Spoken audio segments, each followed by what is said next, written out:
Hello and welcome to week 3 of season 2 of the Zwift Racing League. Last week we were in France and this week we head to Innsbruck for the KOM after party. And as ever, alongside me for the ride, Hannah Walker. Hi Matt, guten Abend. Very good German indeed. We're seeing you a little bit later on. And the living legend that is Mr. Dave Towell. Now I feel obligated with a Guten Tag. You can always have trouble keeping up with Hannah, that's for sure. Well, I've just been dropped straight away because I've got no German at all. But Hannah will be seeing you a little bit later for the women's race. Dave, you're of course joining me because the men are first up. But before we delve deep into what's on the menu today in Austria, let's have a little look at last week's race. It was a team time trial on the RGV route in France. We've got a lot to look forward to in the men's team time trial on the French RGV route. Team Aero, they are the first team off the start ramp. The men in red, Team Draft. Another team that is looking to start climbing the ladder.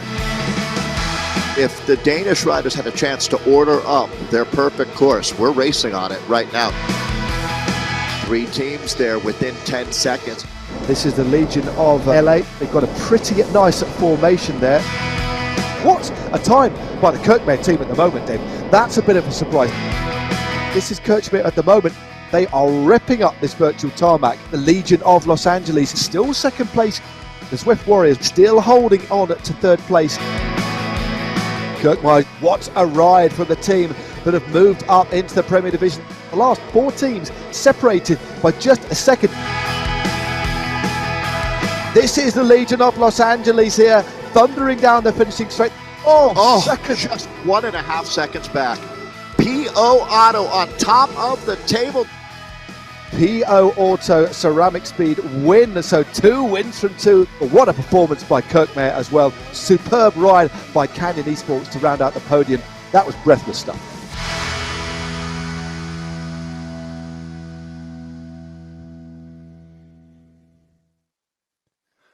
Well, without a shadow of a doubt, that was an absolute thriller of a team time trial, and ever so close as well. Just shows the exceptionally high standard that we have here on season 2 of the ZRL. 26 seconds separated the top 10 teams, but it was PO Auto Ceramic Speed who made it 2 from 2 and now lead the standings. As you can see there, 40 points. Canyon Esports in second, again, ever consistent Canyon Esports with 36 points. Saris and the Pros Closet never too far behind with third. Dutch Racing, already winner of an individual round, remember, over in America in Richmond. They're in fourth. Legion of Los Angeles had a very, very good team time trial. They're in fifth. And I think the surprise of last week was the Kirkmare e-racing team moving up from the community leagues. They're currently at 6th overall. 7th are Insured, powered by Pedal Power. Then we have the World Elite Zwifters, or WES, holding on to 8th in equal points with the Callas Esports racing team. And rounding out the top 10 with still 8 rounds to go are Restart Racing. Well, that's the results as we head into this particular course. Now, Dave, let's bring you back in, Dave, because this is a cracker. This is going to be a tough day today on the Innsbruck KOM after party. Yeah. 3 laps, including the leg snapper 3 times, will certainly soften up or tenderize the field before we get down to the matter at hand. That's going to be a brutal climb. As a matter of fact, history will be made today. As you can see, they start and climb to the finish line. That will be the toughest finale, the hardest climb that we've ever had in the Zwift Racing League up to this point. It's a brutal course out there today, Matt. It certainly is. As you can see, 417 metres of elevation. Now, we know that the riders are in the grids at the moment. Let's have a quick look at the teams. Dave, if you can quickly run through the top 3 picks for you here. Well, you can't look past PO Auto Ceramic Speed. This team is phenomenal. They are on a roll right now. Same thing could be said for Canyon, last season's champions. You start to look then, so Anders Foldager, he was a medalist at the World Championships just a little over a month ago. Absolutely, he's a danger man, but nobody who puts up the numbers. If you just go on data, 6.1 watts per kilo is the 20-minute power for Lionel Viasen of the Canyon team. One of the most well-known riders in esports as well. Absolutely a rider to watch. But then if you want to go for an outlier here, Hidenori Sasaki. He's on the Zwift Warrior cycling team out of Japan. This 52-kilo wattage cottage is going to be in the mix. I have a feeling they might get their best result ever today, Matt. I was also thinking about Nikki Hug of the Swiss rider on the Bolt team. What do you think? Who am I missing there, Matt? Well, I tell you what, I'm going to hold that thought for a moment. We're going to head straight to the pens, just see the riders out in this very important early start of the race, and I'll answer that question for you, Dave. I've got a little Irishman in my back pocket, as it were. First up, there you go, some great picture-in-picture action here. These are the riders, of course, there. I think they have actually just left the grid. Always so interesting to see the pain caves of all of these lads out in the race today. And they're off. They are off pretty well. A very quick start indeed. It's always nice to see this early start, Dave, because, you know, without a shadow of a doubt, as we know so well, the first part of a Zwift race, although these riders are getting very used to it, is intense. Some big power numbers being put out straight away. 5 watts a kilo, pretty ordinary, isn't it, as we get out 1k down. But to answer your question, Dave, I'm going to go for Chris McGlinchey. He's proved himself in flat finishes, but importantly, he's proved himself on hilly courses as well. Finished, I think it was second to none other than Tom Pidcock on this very course a couple of months back in one of the Zwift Classics. And also, remember, has won on the Bologna course as well. And there is the team of Vitus Esports. And there is a smiling Chris McGlinchey, along with his teammates, Chris Aston, Matteo Aguilaga, and Adam Kenway. So that's my tip, Dave. Yeah, they certainly came out of the woodwork, that's for sure. When you look at it, this course, the sting is in the tail, Matt, and the Tyrolean scorpion, I would call it, because you do have to get through this gauntlet, though. That is when you look at leg snapper, it's 430 meters. That's almost nothing for elite level esports riders. At 6.9%, however, it's enough that it should sort things out. So there's going to be some riders up against it. I was thinking, the term sag climbing, get to the front and hopefully you're still in the group by the time it goes over the crest and you start heading down. Sag climbing is not part of this conversation because, Matt, let's be honest. If you're having to sag climb the leg snapper, what kind of a chance do you think you have on the KOM after party, right? That is the most significant climb that we've ever seen in the ZRL. So if you can't get through the leg snapper 3 times, there's no reason to apply for a job at the office. No, definitely. It's I think the leg snapper, I think we see a few teams just making that leg snapper hard as well. It's only around 30-35 seconds of effort for riders of this level. I think it takes myself about 45 seconds to get up it, and that's full gas. But it's enough to start to sap the rider. So essentially, although this downtown course is called the Innsbruck Ring Circuit, this little crit type of circuit is essentially flat, not much elevation at all. That leg snapper could prove crucial, especially in the early stages. But as you said, Dave, it's a real climber's course, isn't it? There's no real hiding place at all. There are some flatter sections on the climb, but it is a tough one, with the vast majority at their elevation towards the back end. And here are the team, 2 from 2, PO Auto Ceramic Speed, Anders Foldager, of course a medalist in the Worlds recently, Joachim Lissen, Mikael Knudsen, Fredrik Muff Hansen, again a very, very fast finisher indeed, and then Nicholas Pedersen. That is such a good squad, and they performed so well as a tight-knit unit last week as well, Dave. Very, very impressive performance. It's going to be a hard team to beat, to tell you the truth. Canyon has been stalking them, sitting in second now. Right at this point, they're looking to make a move. It'll be interesting to see. Is our winner going to finish alone today, Matt? I think so. I think most people think so. But getting those riders up in the top 10, that's always critical. But the real story here, and I have to give Charlie credit, Charlie, who works with Zwift and helps sort out what course we're going to be racing on. When you look at this one, Matt, there's 2 games to play here because there are a lot of bonus points. We've talked about, so through the 37.2 kilometers of racing that they have here, there are a tremendous number of points that you can gain along the way. We've got our fastest across the line and our segments out here to look at, and these points they all add up. And to tell you the truth, that's one of the big changes that was made from season 1 into season 2, was making this part of the race much more important now, and we're going to see these points being distributed in a few kilometers here for the first time. We scored these sprints 5 deep, starting with 5 for the first rider over the line, down to 1 for the 5th. Yep, it's crucial that these riders get involved in these the sprints. It's when they go through at the finish line. It's that long straight finish as they swing right over the rim. It's a flat finish. It's about 1,500 meters from when they turn right, but it won't be long before we hit the leg snapper there, really ricocheting, rocketing around this course. 4.2 kilometers already under the wheels, and you can see the riders already jostling for position. As isn't really too much of a surprise, because although I don't think we'll see riders kind of sandbagging on this climb, you can't afford to be near the back either, Dave. So I think you will see genuine jostling for position for riders to try and save it, even if it's just a small amount of energy on this climb. We will see it string out on here without a shadow of a doubt. It is the most significant part of this downtown part of the circuit. Yeah, it is amazing how the positioning matters so much here, Matt. And I think a big part of that is that there's going to get a split will happen over the leg snapper the first time. You don't want to get caught behind riders and let gaps open up here and have to burn a match early in this race. Again, it's completely flat. It's hard to imagine. Innsbruck, a city of 300,000 folks, as we were talking about before the show. It's not a small town, but it certainly has that beautiful mix of being in the Alps. But the whole race is going to come down to, it kind of flips the script, to tell you the truth. Is almost always, it seems like the story is who's the best sprinter left in the final group going to the line. Well, that's not going to be the case out here at all. It's going to be really who's the climber that can ride them off his wheels or her wheels, coming up a little bit later. No, definitely. We'll look at some of the power that's been dropped. Look at the numbers on the right-hand side there. 9 watts a kilo, just saw 11, 12 watts a kilo. Vujasan, again, a rider making sure that he's at or near the head of affairs, just dropping a little featherweight power up there. There he is, out of the saddle. Again, that low cadence, high torque kind of style of his, really, really effective. making sure he doesn't miss any of these splits. No points on offer over the top of this climb, remember. It's only through the finish line that there are sprint points on offer for the first 5, as has been described by Dave already.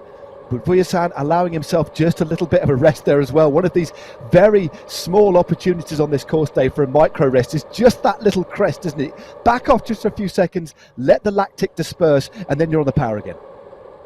Yeah, just put a little bit of a charge on that battery, as you know it's going to be zeroed out by the time you hit the top of the final climb out here today.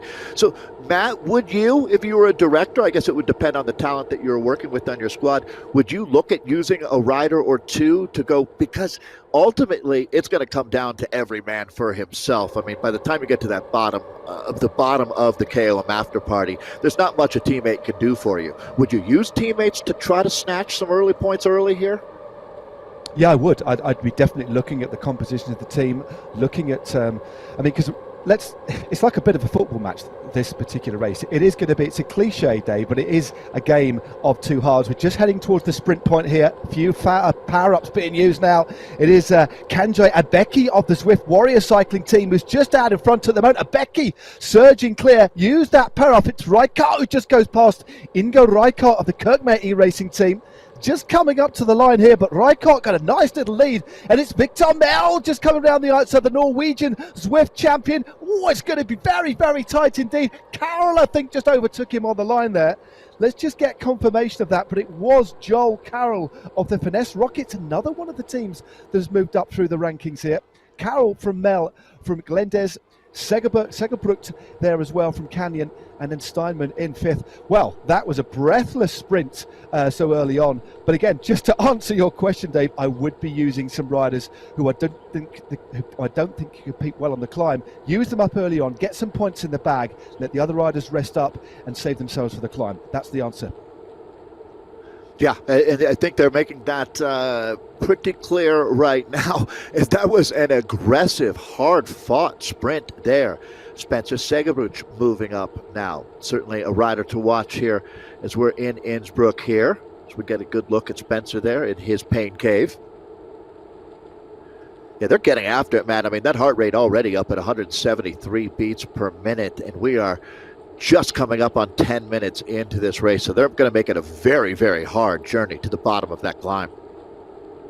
Yeah, definitely. And of course, the use of power-ups. Of course, every time they go through the finish arch and one of the sprint arches, there is the power-up opportunity.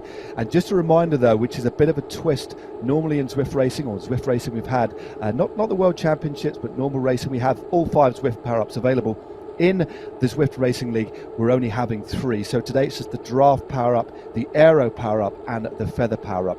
And interestingly, Dave, talking about power-ups, because of the very nature of the finish, they'll get their last power-up opportunity through the finish line on the last lap, and then they'll have one power-up for the whole climb. So the use of that, and they'll be praying for a featherweight power-up as well, won't they? But the use of that power-up, considering there's only one opportunity, could be crucial today.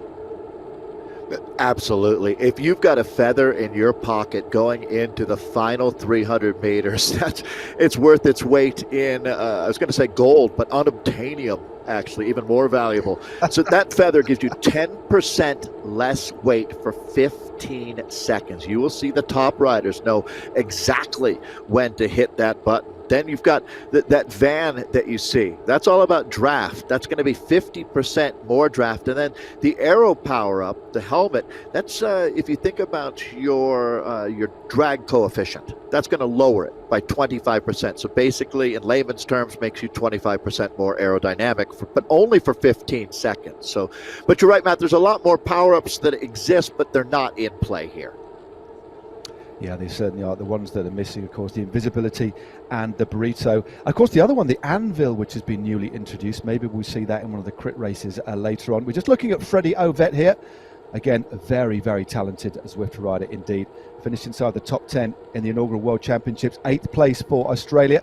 He's got that the kind of setup that we're getting pretty familiar with now. He's got the double fans, fan to his left, fan to his right, headband on, kind of retro 80s feel in that Rafa jersey there. But I was really, really impressed by the way that Legion of Los Angeles have kind of, we know they're one of the bigger teams now. They've stepped up a level this year, signed Ovet, but they really galvanized last week. And that was a superb performance, wasn't it, by them in the team time trial? Yeah, absolutely. Talk about leveling up. No doubt about it. And they clearly, Freddie was a great addition to this team. There's another rider, Sam Boardman, on this squad that certainly, if he's in that group, and it should be a fairly large group at the bottom of the KOM, but if Sam is there, he's certainly a rider that we'd be talking about. Nicky, though, we haven't talked about the Bolt Racing rider, Nicky Hug, too much yet. A brief mention earlier. He's another rider that I expect to be in that last group there, the ultimate selection that our winner is going to come out of. And almost surely that man in this case is going to be alone when he comes across the line. When you look at it, there's just not enough to work with here. These athletes all have the depth to get up and over the leg snapper enough times that this really now is going to be points hunting here for the next couple of laps that we have in Innsbruck, as we'll be. Again, you watch this group here, it's keeping the powder dry, as we've said in the past for our top climbers, just keeping that TSS, your Zwift efficiency, as low as you possibly can. And for that reason, Matt, it's a great sign when the top riders are just tucked safely ensconced in the middle of the group right there. Exactly. You can just see Freddie Ovett just floating around at the back. And it's interesting. I mean, Freddie Ovett, a very experienced Zwift rider. The pack at the moment, this bunch, just looking back at my stats here, there's around, we've got about 90 riders. A couple of riders have already been dropped. A good little shot of Dan Fleeman there. Bit of an outsider, former British hill climb champion. He's a rider that I know will like to ride well on this course. But no, if you just sit towards the back, in the middle of the pack, that's where you're going to get the best draft. So you're going to be putting out the least amount of power. But the risk is, if you stay there for too long, you may miss something going on at the front. That's the kind of compromise. As they head round, they swing right just by the roundabout there, and they head back into town again. They're on lap 2 of 3 circuits here. And there is the view of Muff. He, in our earlier stats, looking at that Zwift efficiency score, he was the most efficient rider. And if anybody's thinking, well, what does that actually mean? It's basically mean they're, for the speed that they're riding at, they're actually using the least amount of power. So they're all moving at the same speed here in this peloton. But the most efficient rider is the rider that does it whilst generating the least amount of power, making them the most efficient. And it's a really new metric that was first introduced into Zwift racing at the UCI World Championships just before Christmas. As we look at Frederick Muff, again, such a solid rider. And they have a formidable squad, don't they? Look at that, just cruising along at around 350 watts there, making it look very, very easy, Dave. Yeah, this team has set a very high bar here for season 2, no doubt about it. And here we go. It looks like Vitas, to me, attacking right now. Yeah. And it's going to be your early pick, Christopher McGlinchey, hitting out. All right, gentlemen, we are locked and loaded now. This is no longer a drill. That's for sure. You've got Christopher McGlinchey on the attack. The Northern Irishman has hit out. Yeah, he's hit out, but look, he's backed off straight away. I'm not too sure what actually happened there with McGlinchey, because he's riding now at 150 watts, is being absorbed.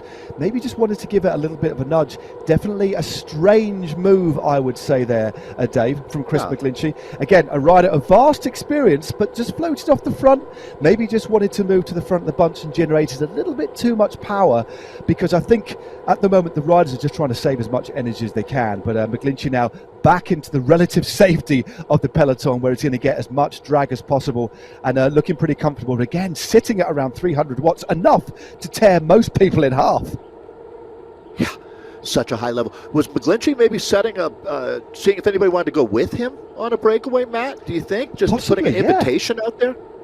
That's interesting. Yeah, he's such an experienced rider. But sometimes you do see these tentative attacks, and we do see attacks that go early in Zwift racing occasionally, but to do it on your own, that's a big ask. Maybe he thought he could eke out another couple of riders just to set the cat amongst the pigeons, maybe force a few teams to chase, but immediately he was isolated on his own.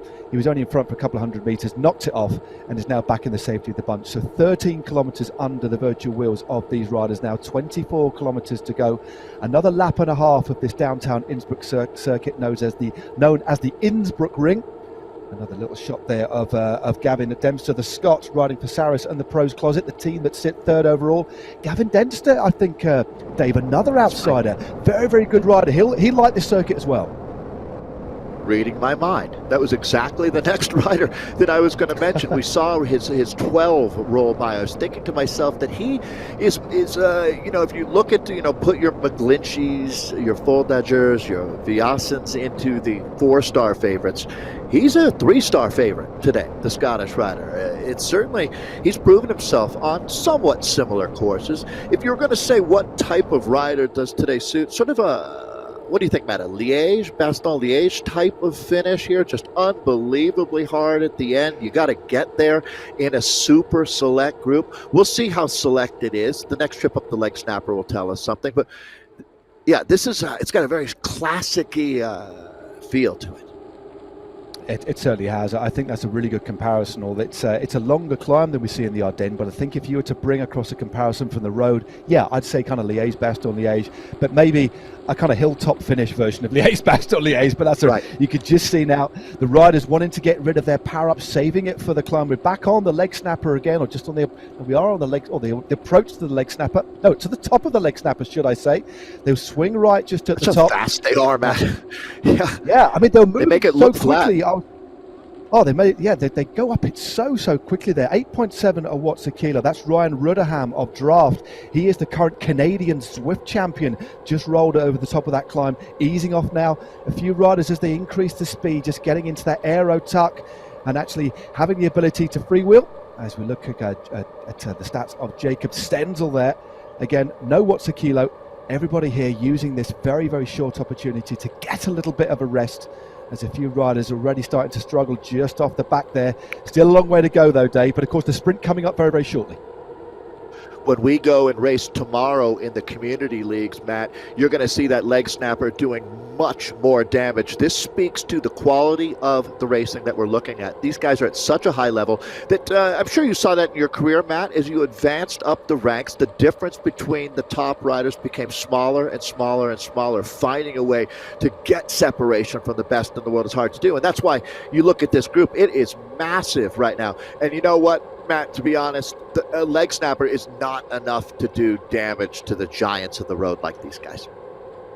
No, it certainly isn't. It's enough to hurt the legs, but I don't think it's enough to really. You might get one or two who are having a bad day, get weeded out the back. We're just heading up to the sprint here. Of course, this is the second sprint. A lot of power-ups being used there. Evans on the front, or Chris Smart has just hit the front there. Evans moves through from the Restart Racing team. The Brit has opened up a nice little lead. Kanji Abeki from the Zwift Warrior Cycling team, not too far behind. Looks like Evans has gone a little bit early. He's been overtaken now by Havard Glenknes of the Kalasai Racing team. The Norwegian looks like he does take the sprint there. Wonderful performance there. Williams in second place. We'll get confirmation, but another very hard-fought sprint. There's the results. Well, yeah, and Tyler Williams there out of Santa Rosa, California, second on Legion. What's significant to me, I've always heard from directors, Matt, that when a sprinter is climbing well, he's sprinting well, and that when a climber is sprinting well, he's climbing well.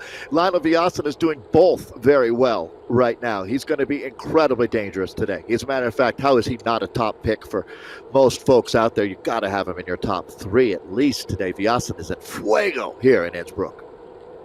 He certainly is. Well, the net result of those first two sprints, Callas Esports, 12 points in the bag for the Norwegian team. Finesse Rockets, superb riding by them. They're in second place. So early blood has been drawn by the very consistent Callas Racing team. But when you look at their lineup, I think they'll be pretty disappointed so far with equal 8th in the standings.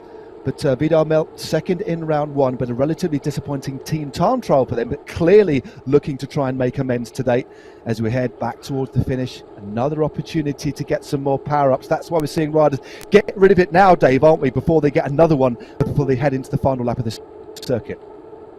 Use it or lose it, say. And now you're going to, Matt, there is no doubt for a lot of the top teams, this has been a draw up to this point. It's really going to come down to the top 5 riders out. There's so many points. It's heavily stacked towards that podium with 40 points for the winner, and you can see this points distribution relatively even throughout all of the squads here. So no one team has made a significant mark on the race at this point, which really is going to come down to, for most of these teams, it's not your top climber, it's your top climber plus one. So Taking a look Definitely. at the vanguard here. We're not expecting to see a split until I think, Matt, I was anticipating it would be 25 guys to hit the bottom of the KOM after party before the fireworks began. It's going to be bigger than that. It's going to be a massive group that gets a crack at it here today. How much of a difference does it make, Matt, having a teammate that's all in to help you in the first half of that climb, closing down some gaps out there, setting some tempo? Can it make much of a difference for the top guys? Because you're going to have a super rider just to be able to be there at your side. I think so.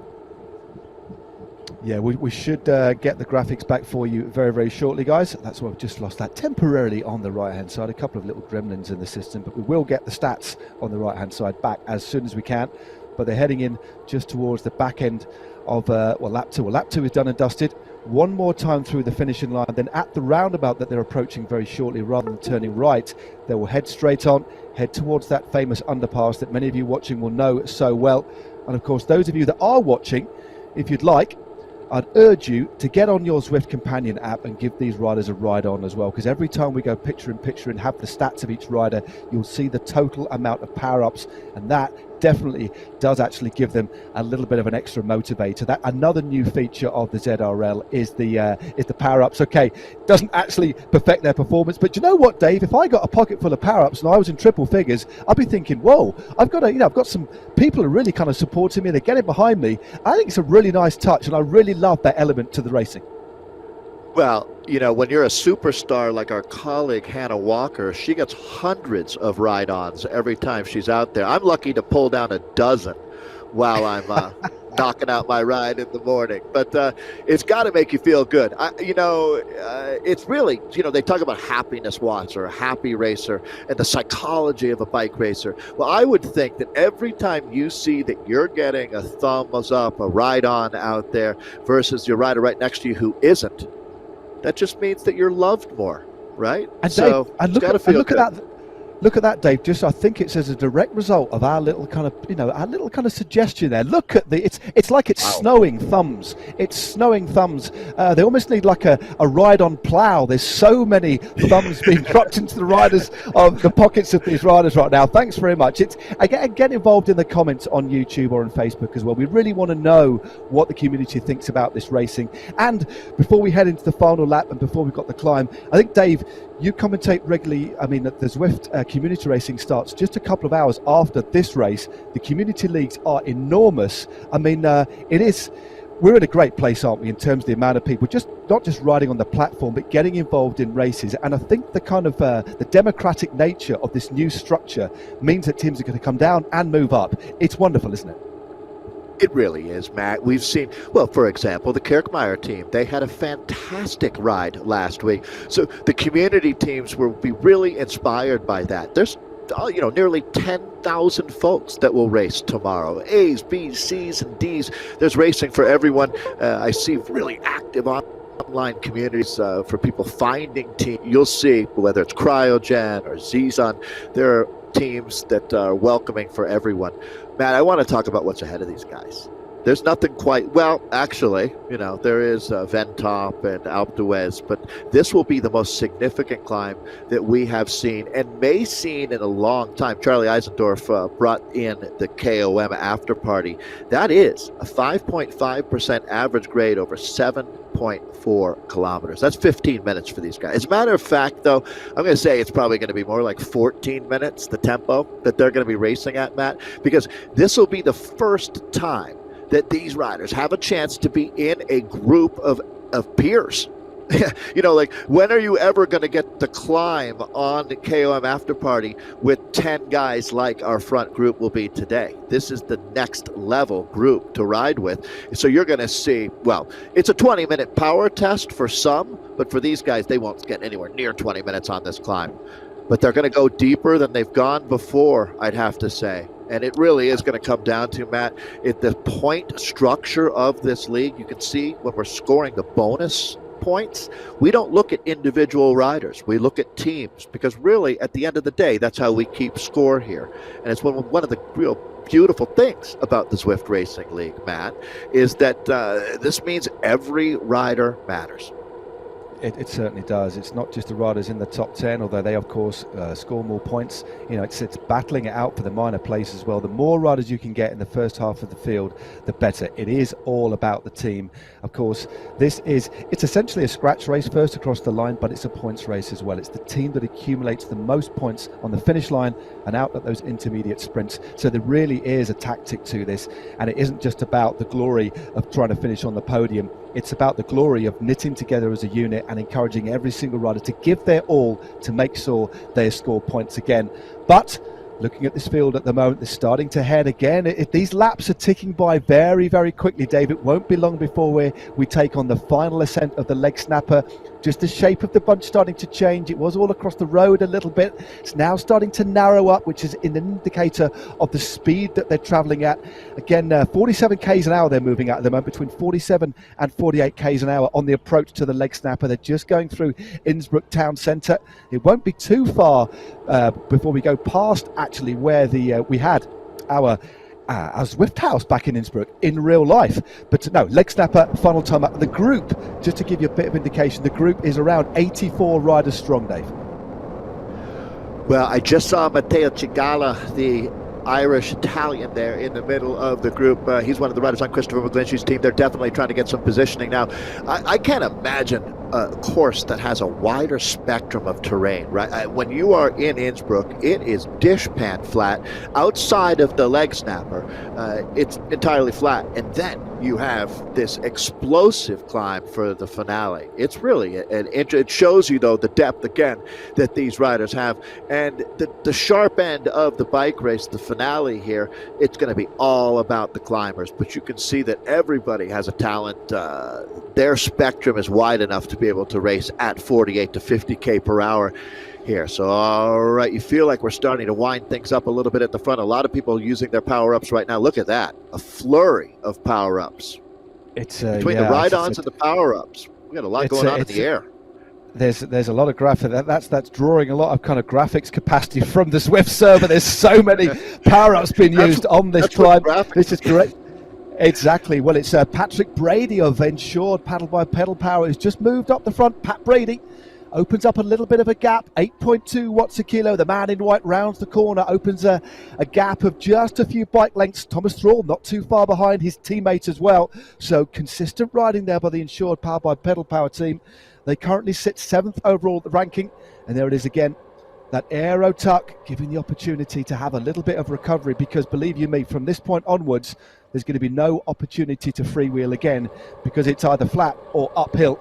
And it is a very, very challenging finale. We're just going to head back through. We have the sprint still to come. Then they'll swing right back through the finish line and then head up that long drag. And it's worth saying, actually, Dave, isn't it? Although the climb itself is only measured at 7.1 Ks, the drag from the roundabout to the underpass, then left again, there's another 1,500 meters of climbing that you can really bolt on to the climb itself. There's no easy approach, is there?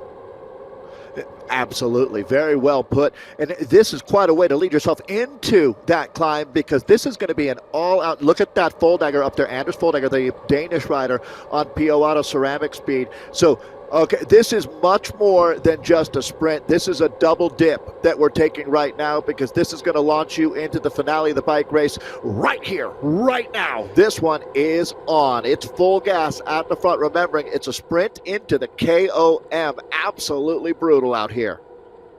It is indeed, and the power-ups are starting to be dropped now. It's Abeki again. He's been very, very active in the sprints. The Japanese rider, Hayden Warner's there from Team Turbo. Matt Brook, the British rider from Bolt Race Team.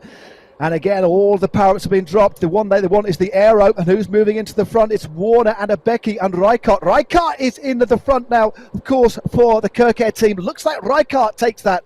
So it is the German Ingo Rijkaard who takes the points there, ahead of Glendales of the Callas e-racing team. Lindqvist is second for team Swedish Zwifters. And then we have Hayden Warner of Team Turbo and Vidor Mel, the Norwegian Zwift champion, in 5th place, scoring some more points for Callas. They have scored very, very well indeed. And Freddie Obet moves to the front. A brief opportunity now just to take a breath, Dave, because this is where the racing really starts to commence. But look at that, 17 points for Callas. That's not a bad few points in the bank as we head towards the climb at all. Kirkmayer in second with 8, Finesse Rockets with 5, equal with Canyon Esports. Then we have Legion with 4th, Zwift team Swedish Zwifters with 3 points. So, yeah, some good points in the bag for the Norwegian team there, Dave.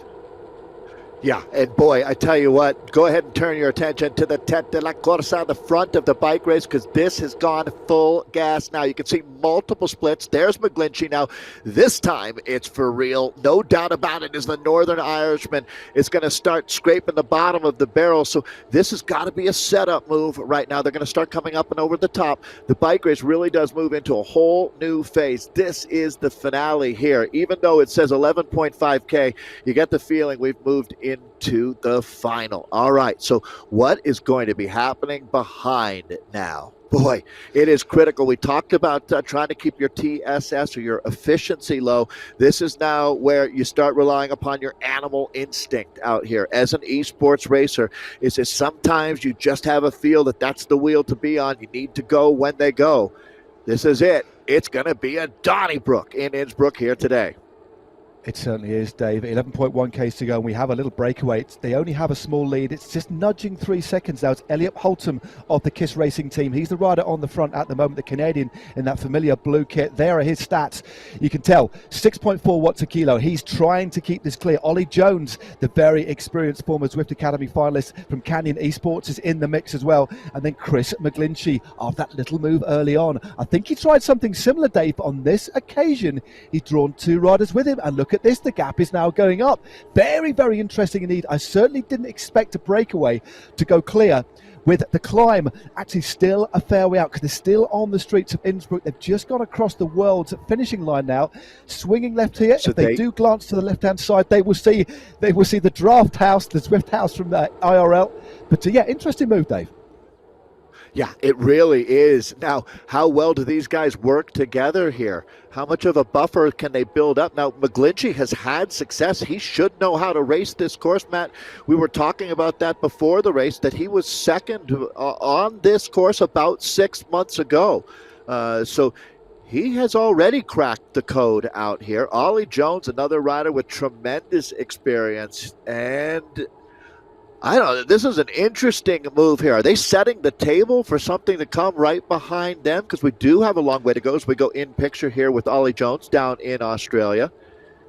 Well, this is really, really interesting. Yeah, I mean, they've opened up. The gap is slowly going out. It's 4.5 seconds. But this, of course, is forcing other teams to chase. But you'd think, because they're not on the climb yet, there is a distinct unwillingness to maybe chase at this early stage. Therefore, that provides a little bit of an opening for a breakaway to go clear. It's still only a slender lead. But Holtum, Jones and McGlinchey now have 4.5 seconds over Corey Williams. It appears that Corey Williams might be trying to get across the gap, but has now been reabsorbed by the peloton. So Ollie Jones there, the former Zwift Academy winner, out in front with McGlinchey and with Elliot Holtum. This is a good little move. 5 seconds is the lead, 9.4 to go, about 2 Ks to go before they hit the foot of the climb proper here, Dave.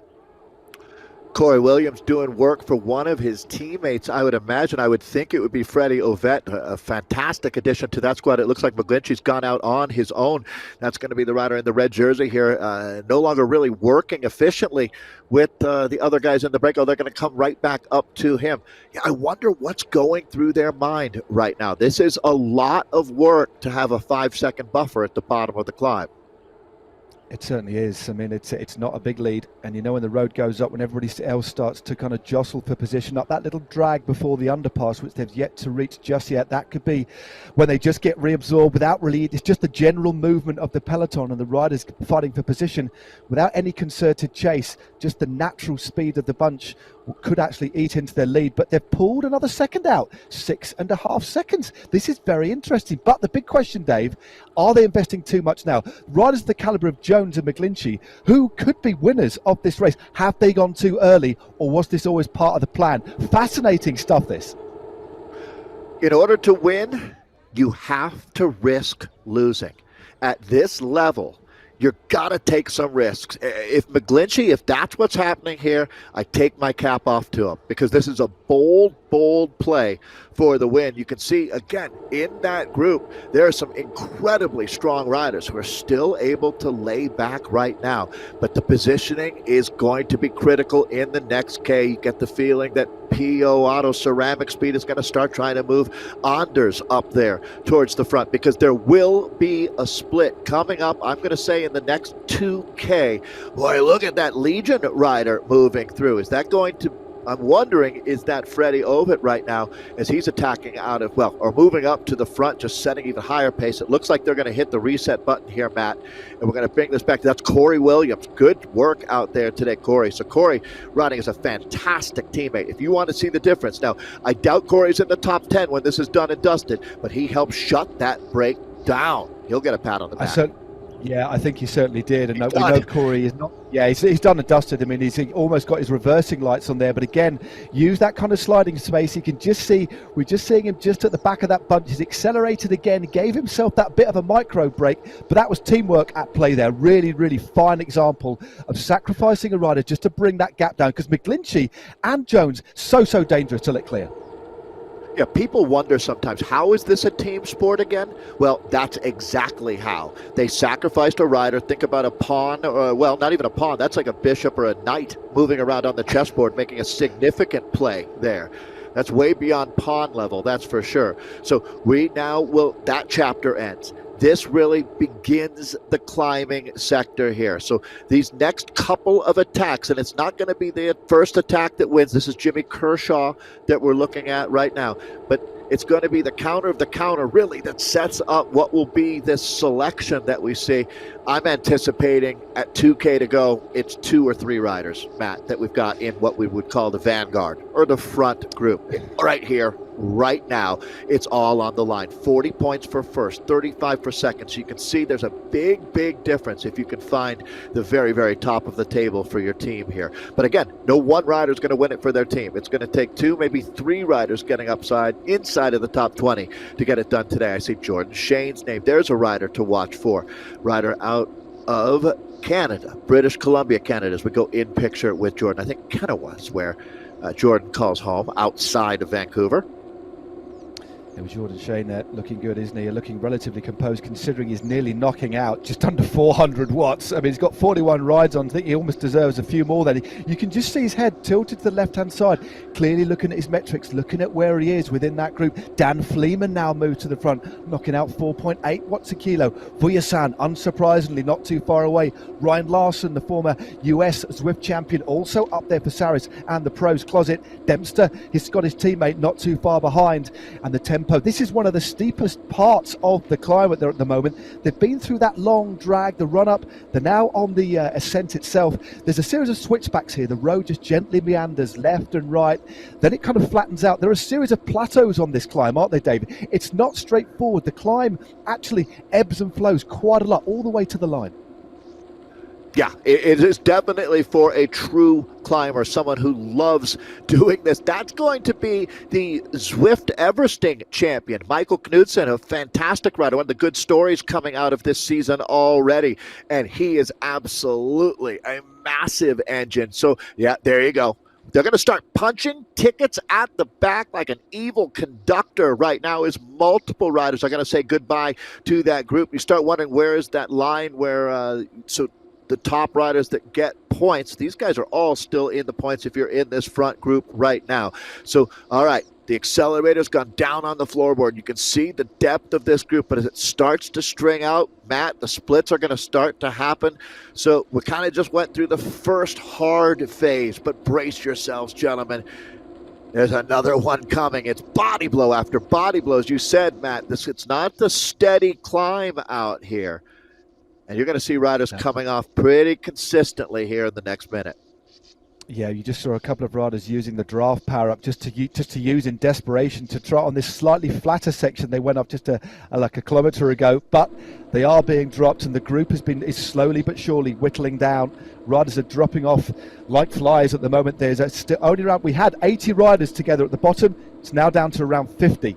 A few riders still within a few seconds as we look at the lineup of Saris and at the pros closet. Ryan Larson, Gavin Dempster, Dan Fleeman with the baseball cap there, one of our coaches, of course, for the Zwift Academy. But he's not only a great coach, he's a very, very fine Zwift rider indeed. Has taken some big wins time, including in Richmond last year. Matt Brandt and David Talbot. And they've got several of their riders at or near the head of affairs. They have to be one of the teams that could score big today, Dave. Yeah, I'm glad we're showing them here because you can see that they are positioned really well, remembering that this is a team-scored sport. So they've got two riders sitting up right there, right in the sweet spot right now. Great job by Saris, the pros closet. As a matter of fact, they and Canyon are having a fantastic ride. Let's take some more inventory. Who have we got up here? So Lano Vyasa, no surprise there. This man can make 6.1 watts per kilo for a 20-minute test. It's not going to be 20 minutes, but that test is very relevant here. We're looking at David Talbot. You can see nobody is positioned better than Talbot right now. He's getting as much of a draft as you possibly can as they roll up, Matt, on pretty close to 5K of this climb. This climb is not or category. It's not next level. It is just a grind, and it's certainly going to find out a worthy winner for us here. It certainly is. Just look at the shape here, Dave. It's like one long piece of kind of silly putty. It's like you're grabbing it, taking a chunk at the end and just stretching it, and then eventually it snaps. You've got this nucleus of riders just at the head of affairs. Somebody's just punted off the front there. That's another rider from Kirkmare. Boy, they are impressing me this season, are the Kirkmare squad. Johannes Reichnauer of Germany has moved just off the front, but he has been reabsorbed. But a lot of riders now, as we see the percentage graded, 8% on the top right-hand side. That is the grade that they're on now. It does ease in just a few moments' time, but with almost every single pedal stroke on this Innsbruck climb day, the riders being dropped at the relentless pace. Look at this, everybody here holding in this front group between 5.5 and 6.5 watts per kilo. Norden, Muff, Ollie Jones. Okay, I mean, these are the names that you expect to see. I'm looking for any kind of outlier right now up here near the front of this group. In real life, Matt, there's a little something you can take from hearing the guys suffering right next to you, all the heavy breathing. You don't get that right now. All you can hear is yourself, as this is a massive group. All things considered, at this point, my mind is blown that we've got this many riders still in contention. Vandenbo up to the front. Reichenauer, he's been driving this thing for the last couple of K up here. McGoldrick, also very strong today. But Lano Vyasa right there. He's not going to play his cards too early. There's definitely going to be an attack coming from Vyasa. There's no doubt. You don't have to read the tea leaves to see that. You don't at all, but there's an attack now from one of the Zwift warriors, Takato Aikida of Japan, 8.6 watts a kilo. That's just taking him to the front there, the rider using a golf visor. Very, very interesting with a headgear. Here is Aikida just on the front here, putting out 8 watts a kilo. This is another steep part of the climb. This is a really, really long section. There are a couple of little flat sections in between these steep parts, but the lighter riders now really trying to use the road and the elevation to their advantage. This road just keeps rising up and up and up, and the field is stretching even more. There's a few seconds now. The top 20 now, Dave, are spread over 5 seconds. The elastic starting to snap, as you can see by the riders' distance down the road here. Big gap starting to open. We are starting to see the field really start to break up on this line with 3.8 kilometers still to go. Okay, right here, right now, this is an incredible ride by Aikida, as he's in the perfect spot to be for this moment, as they're going inside of 3.7K on this climb. All right, here comes Freddie Ovitt. It looks like Fleeman as well. That was a good call. One of the best British climbers of his generation, and a man who's proved it already here in esports. There's no doubt that he's a podium contender today. Etienne van Empel, another rider now sitting up in our top 5. They're making the selection. Here we go. The big grind has begun. It's going to take a nuclear-powered effort. Look at this ride today. Saris, the pros closet, rising up to the occasion. And that this might really be the ultimate selection, Matt. And it's really more going to join. See, this group has now been joined. There's Lionel Vujasan, Dan Fleeman, used their featherweight power-ups just to make sure they could get across that move. Remember, no more opportunities to use the power-ups. Still 3.5Ks to go. Still some nasty gradients to fight against as we look at Freddie Ovett. Looks like Freddie Ovett has moved into the front here. He's opened up a second gap. Ovett has gone very, very early indeed, and I think Lionel Villassan is trying to get across the gap there with Michael Newton of PO Auto Ceramic Speed. Some real kind of body blows being taken now on this climb. Again, it crests again. There's a little chicane, and then the road starts to rise again. But Freddie Ovett holding 6 watts a kilo. That's some big, big power. And the field, Dave, it is really starting to explode now. This is it. All right. The biggest off-season signing, I would say, would have to be Freddie Ovett coming over to Legion. And you can see the work that was done at the bottom of the climb by his teammate Corey is certainly paying off. Again, though, more riders coming back up into the race. This is incredible to see. And Matt, you were talking about how it flattens out. Look at the grade now. It's down to 1%. So basically, they've been on a false flat here for a little bit. This is going to be where only the strong survive. When you go to the front, that's going to be Michael Knudsen. Again, Michael's been an incredible story, a man who really came into 2021 with a full head of storm. And let's see what we've got now. A little bit of a change going on the front here as we go in picture with another time with Jimmy Kershaw here. Yeah, Jimmy Kershaw just in-game has got that Yorkshire cap on, maybe a bit of a throwback from the Harrogate World Championships. Lionel Villassan has moved on to the front. Recknauer now, he used his power-up. Recknauer is now moving clear. Johannes Recknauer, the German from the Kirkmare E-Racing team, the revelation for me of this season so far. Remember, we're only on race number 3. It seems like we've been racing for a lot longer.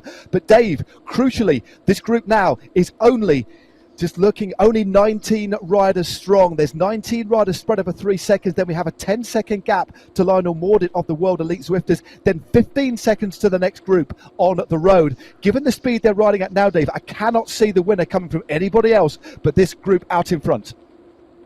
Johannes Recknauer has certainly made his racing in his backyard here. Let's see the other riders, Matt, that are able to be with the front group, and it still is a front group. I'm looking for Lionel Villassan sitting there comfortably. Michael Knudsen, Freddie Ovett. These are all the names that you expected. Jimmy Kershaw. Got to give McGoldrick credit. Etienne Van Empel's in our top 10 that we look at now, but Ikeda is certainly punching above his weight on this climb. This will go down as really a breakthrough moment for the Japanese squad, the Warriors from Zwift Warrior Cycling. Indeed, and Ikeda not just riding well, Dave, in terms of power, but riding with intelligence as well, because the road kicked up to 12% there, using that power to weight ratio, using that ability to produce power, but with a light weight. That's where the pure climbers come into their own. It's riding smart as well, using the road when the kind of gradient pitches up to your advantage. The heavier riders will go on the lesser gradients, the lighter riders on the steep, but it's whittling down even further now. So we have Ollie Jones is just off the back of this group. He's struggling now at 4.5 seconds. Dan Fleeman has also been detached from this group, but there's another little bit of a false flat which could open the door for riders to get back on before we head on to the last part of the climb. 1,900 meters to go. Who is going to take it? Villassan, Ovett is there, Ikeda. Oh, this is amazing. The one name to write down in pen and underline it, the man who's put himself in position to win this race is Anders Foldiger. Perfectly ridden up to this point. He's going to launch a rocket here in the next couple of minutes. I don't know. It looks to me like Villassan is going to have to, there's a new movie coming out here in the States, Godzilla versus King Kong. I think that's what we're going to have on this climb now. As they're going to come out of this group, there's going to be an explosion that'll be heard around the world of esports. The toughest climb that we have had in the history of the ZRL, and it has all come down to this. Credit where it is due. Coming out of the woodwork today is going to be the Japanese rider Takeda Ikeda here riding on the front, but the Australian Freddie Ovett is ready to lock horns. The Belgian Lionel Villassan, they're in the purple, starting to move up. It is now time to enter the launch code and see if it is going to be improved. We are in with Takaro Ikeda here. So this man has had an exceptional, a breakthrough ride out of Japan here today. That's going to be, again, Foldager has got his teammate there. You do look around and take some inventory. What team has more than one rider, Matt? Not many. And that's going to be the team that wins the race here today, not just based on the individual performance. Indeed, well, there's a bit of an attack here from O'Brien, Mark O'Brien of Team Aero, a team that, are languishing. They're the last team overall at the moment. That's a little bit disappointing, but the Aussie has tried to go clear now. We're just going under the Flamme Rouge. 1 kilometre to go on this week number 3 of the season 2 of the Zwift Racing League. There's still a little bit of climbing to go, but all of the steepest part of this climb are now done and dusted. So crucial that any of the pure climbers in this group try and use the gradient to their advantage. But the road drops a little bit, and then it's around a 2 or 3% drag all the way to the line through the avenue of trees. It is Recknauer who's been very, very aggressive all day so far, who now goes clear, and he's opened up a little bit of a gap. Johannes Recknauer has lit the fuse. We're going to find out who really is the bomb. Can Michael Knudsen do it? That is the rider sitting at second. Lionel Viasen is now moving up. I'm going to be looking for Foldager to make a move here. At this point, they go all in. All the chips pushed into the middle of the table as they're rapidly going to be coming up on 500 meters to go. This is your OSS situation. Only the strong survive. Michael Knudsen of PO Auto Ceramic Speed has got to the front, and look at this, latching onto his wheel is going to be Lionel Viasen. Back to you, Matt. Indeed, with Viasen on the wheel of Knudsen, who's still out of the saddle. They can see the finish line beckoning. It is 300 meters to go, and the one rider saved to power up until the last. He now starts to go clear. Looks like it is Ikeda. Ikeda is clear. This could be an absolutely sensational win, but it is 171 meters to go. But just coming up on the outside, looks like Ovet. Ovet takes the lead. Ovet with a perfectly timed sprint. 12 watts a kilo, crosses the line, takes the win ahead of Lionel Viasen. Takato Ikeda in third, but Obed, he wins in the virtual Tour de France. He's up there in the World Championships. He takes his first win, and a big, big win for the Legion of Los Angeles here on round 3 of the Zwift Racing League.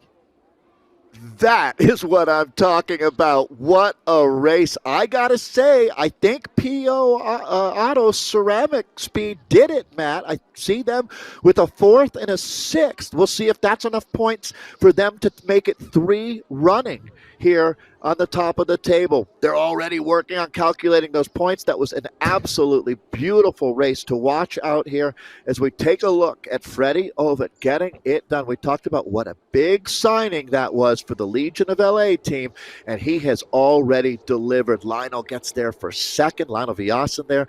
The Belgian rider Takato Ikeda for third. There's your top 10, Matt. Absolutely superb stuff. What a win by Ovet. And crucially as well, Dave, he held on to that power up and used it on that. He's a heavier rider, a powerful rider, in combination with a power up and understanding Zwift racing so well. That wasn't just a powerful win, it was a smart win as well.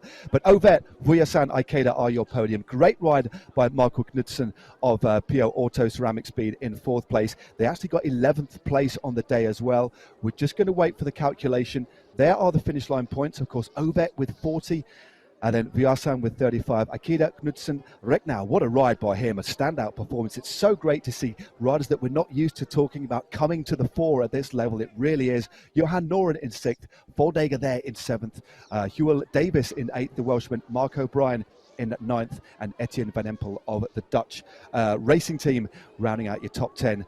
But of course, there's some number crunching to be done, Dave. But as you said, I think, without confirming it, that there was a real consistency yet again by PO Auto Ceramic Speed there, who had 3 riders in the top 11. Yeah, that's the name of the game. Got to give credit to the Zwift Warrior cycling team as well. Way to step up, gentlemen, as Takato Ikeda has another noteworthy ride here. Yeah, you'd have to say Recknauer, Ikeda, they were the men of the match, weren't they? They certainly drove through the middle part of that climb and helped set the table. But again, there's the gameplay element of esports, and on Zwift, having that feather, that's worth its weight in gold. That's not the best analogy, is it? Because I don't want a heavy gold feather, but I do want that feather. Just talk us through, it was an aero power-up. Just talk us through the last few 100 meters here, mate. Yeah, I mean, nothing like a sprint uphill after what you've just been through for the last 7K. That's what you call scraping the bottom barrel. This is the moment where Lionel Viassen just couldn't hold the wheel of Freddie Oven. It becomes clear that the Australian is going to win. Lionel does himself proud, though, with a strong second place, and it shows you how timing was critical there. And again, Keita doing a great job holding on for third. That was a fantastic bike race. And there you go. There we go, Dave. You were right. Our rudimentary mathematics did serve us very well there. We were right. PO Auto, Ceramic Speed, take a win again. 79 points. Canyon in second. Legion of Los Angeles in third. Another solid performance by them. Dutch Racing fourth, equal with Saris and Kirkmare. Seventh, Zwift Warriors. 8th, equal with Team Callas with Team Swedish Zwifters. And 10th, Uno X Pro Cycling Team. Let's have a look at the next batch of point scoring teams in just a few seconds time. But no, 3 out of 3 for PO Auto Ceramic Speed. They are the team of the moment. What a start to the ZRL season 3 for that squad. So consistent. A turning point race here, because now I think we've established who the real heavy hitters are in season 2. This is for Kirkmaier. This backed up the ride that they had last week in the team time trial. Back to you, Matt, as we see that the World Elite Swifters there move in at 11th. Indeed, and Bolt in 12th, Aero 13th. So a little bit of a better performance this week for them. Ensured powered by Pedal Power in 14th. Then we have No Pins Racing Team, Turbo, Finesse, Vitus. Again, not the greatest of rides by them. I'm sure they'll make amends soon. And then a Restart Racing, rounding out the top 20, Kiss Racing Team. So let's have a little look at the series results. So there you are, 3 from 3. What do you say? 60 points maximum scoring. They are the team who has set the bar very, very high indeed. Canyon Esports currently now second. Dutch Racing, well, they've moved up to third. Saris and the Pros Closet are in fourth. Well, equal third with Dutch Racing. Legion of Los Angeles fifth. Then we have Kirkmare, Zwift Warriors, Callas Esports, World Elite Swifters, and Insured, powered by Pedal Power, rounding out the top 10. So thanks very much indeed, Dave. Kick back, mate. It's been great commentating with you as ever. We'll be obviously seeing you again tomorrow for the community racing. But for now, kick back, grab a tinny and watch the women's race as we're joined again by Hannah Walker.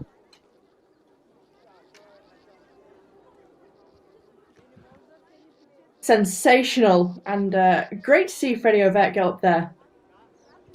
Now, it was a great run, a really, really interesting race. And we kind of knew, or we thought that all the battle would go out at the back end of the race. Or it certainly did, but it split up. And there was only about 10 riders in that group. So this should be a very, very interesting race here for the women as well. Shall we take a little look back at what happened in the last week in the women's team time trial? Yeah, let's do it.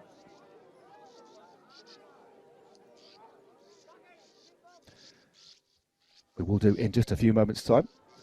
But yeah, the team time trial last week, well, we know the winners, of course, of round 1 and round 2, Team Hino, they're going to be the team to beat. But last week was the first team time trial of the Zwift Racing League. This year, we've only actually got four team time trials. And actually, there's we're going to get through now.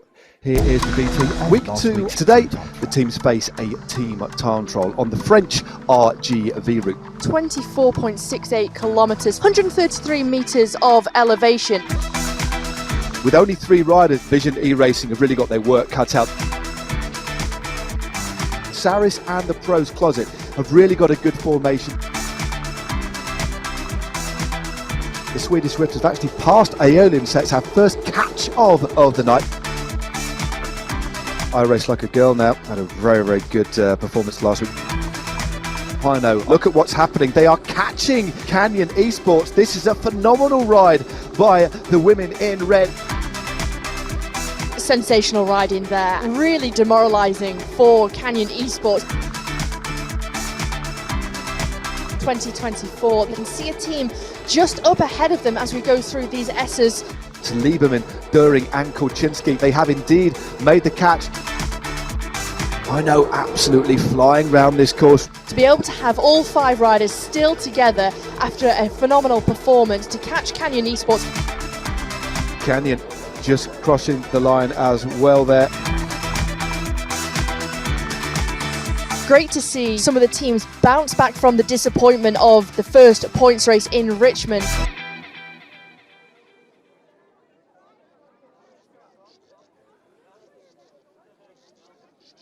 Well, a dominating performance again for Team Hino. They really are the team to beat. There we go, 2 from 2. They are currently leading the standings as we head into week number 3 with 40 points ahead of Canyon Esports. In third, 2024 with 35. Solid performance as well by I Race Like a Girl. Equal on points with Insured, powered by Pedal Power. Then we have Cryo RDT. 7th, Team Swedish Zwifters with 27. I always get a bit of a tongue tie with that one. Ionian Race Team there in 8th, and then equal 9th, Saris and the Pros Closet with no pins, R3R E-Racing Team equal on 21 points. Let's have a look at the teams here, Hannah. Which are the standouts for you? Of course, Hino, the big team, they're the team that set the bar so high, but who else should we be looking at today for the Innsbruck course? Yeah, well, make sure you keep your eyes on Canyon Esports. They've got a very strong squad, specifically Mary Wilkinson to look out for, and Cecile Lejeune, Kristen Falk as well, the Norwegian champion from 2019. But also take a look and keep your eyes firmly on Eiley Gardner of KISS Racing Team. Her watts per kilo for 20 minutes, 5.4 watts per kilo. I mean, you know, whenever the road goes up, Eiley is the rider to watch. And also Emma Belfour, she was 8th in the World Championships just a few weeks ago, the Swedish rider from Team Swedish Zwifters. Who's your pick, Matt? If there any riders on the list to watch? Well, I tell you what, hold that thought. I've got a couple of riders in my back pocket to talk about in a few moments' time. But without further ado, let's head straight on to the racing. Let's see the early part of the race. And as they settle in to the first 3 laps of Innsbruck, I'll talk to you about who my favourite riders are. Here they are, they're out on the course. Just a little bit of a reminder, this is the Innsbruck KOM after party course. It consists of 3 laps downtown, 3 7 and a bit kilometre laps downtown, which includes the leg snapper climb. There's 3 hotspot sprints as well. They come with about 1,600 metres to go before they go through the UCI finish. So points on offer for the first 5 riders across the line, and then of course they head up to the finish, this brutal climb all the way to the top of the KOM. But they're around, well, we can just see 2.3 kilometres into the first lap. And to answer your question, Hannah, as we've set the scene now, it's a little bit of an obvious one really, but I'm going to go for Louise Huback. Again, big watts per kilo, and that's what you do need on a course like this. It's all about having a really efficient and strong power to weight ratio. I mean, the numbers are important. Obviously, psychology is important, team riding too, but I think when you look at the literal numbers and her kind of class and the way that Hino continue on the crest of a wave, I'm going to go for Louise Huback here. Another one of those riders who can, her watts per kilo, 5 watts per kilogram. Very impressive indeed. But she's not really an outsider. I'm going to go for Kristen Kulczynski as well of Team 2024. She's been so consistent, 9th in the Worlds. I'm going to go for her as well as a cheeky outsider as we look at Louise Huback in her pain cave there.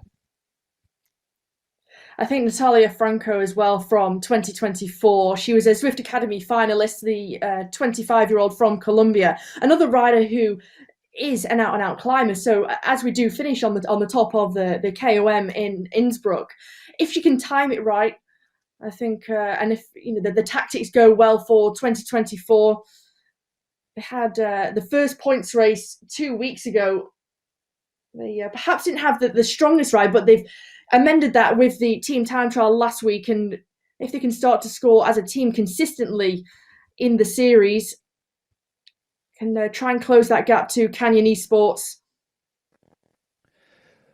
Yeah, it's. I mean, they have just got. I mean, it's been an amazing start. They started as they finished season 1 of the ZRL, didn't they, Team Hino? As we still look at Huback there, just we're coming towards the leg snapper climb. Not quite on it yet. We've got a couple of little lefts and rights to go. We're just in the centre of downtown Innsbruck here, not too far away from the Zwift house that we had here in real life just a couple of years ago. Of course, Innsbruck was the scene for the 2019 World Road Championships. It was a spectacular success and a really imaginative course. Of course, that various options we can ride on Zwift. And this is a really interesting permutation. The Innsbruck KOM after party, 3 laps of downtown. It is pretty much pan flat, except for that leg snapper climb. You could just see that flurry of ride-ons being used there. Just talk a little bit about the ride-ons and how important it is to get them out to these riders here, because it's really the first opportunity we've had, apart from commenting, that the riders can really get a sense of the fans and the community behind them. Yeah, well, you can head to your Zwift companion app and give these riders a ride on whenever I don't know about you, Matt, but especially if you're on a climb or you're doing an effort, you're doing a workout and you get a ride on from somebody from the community, it boosts your morale.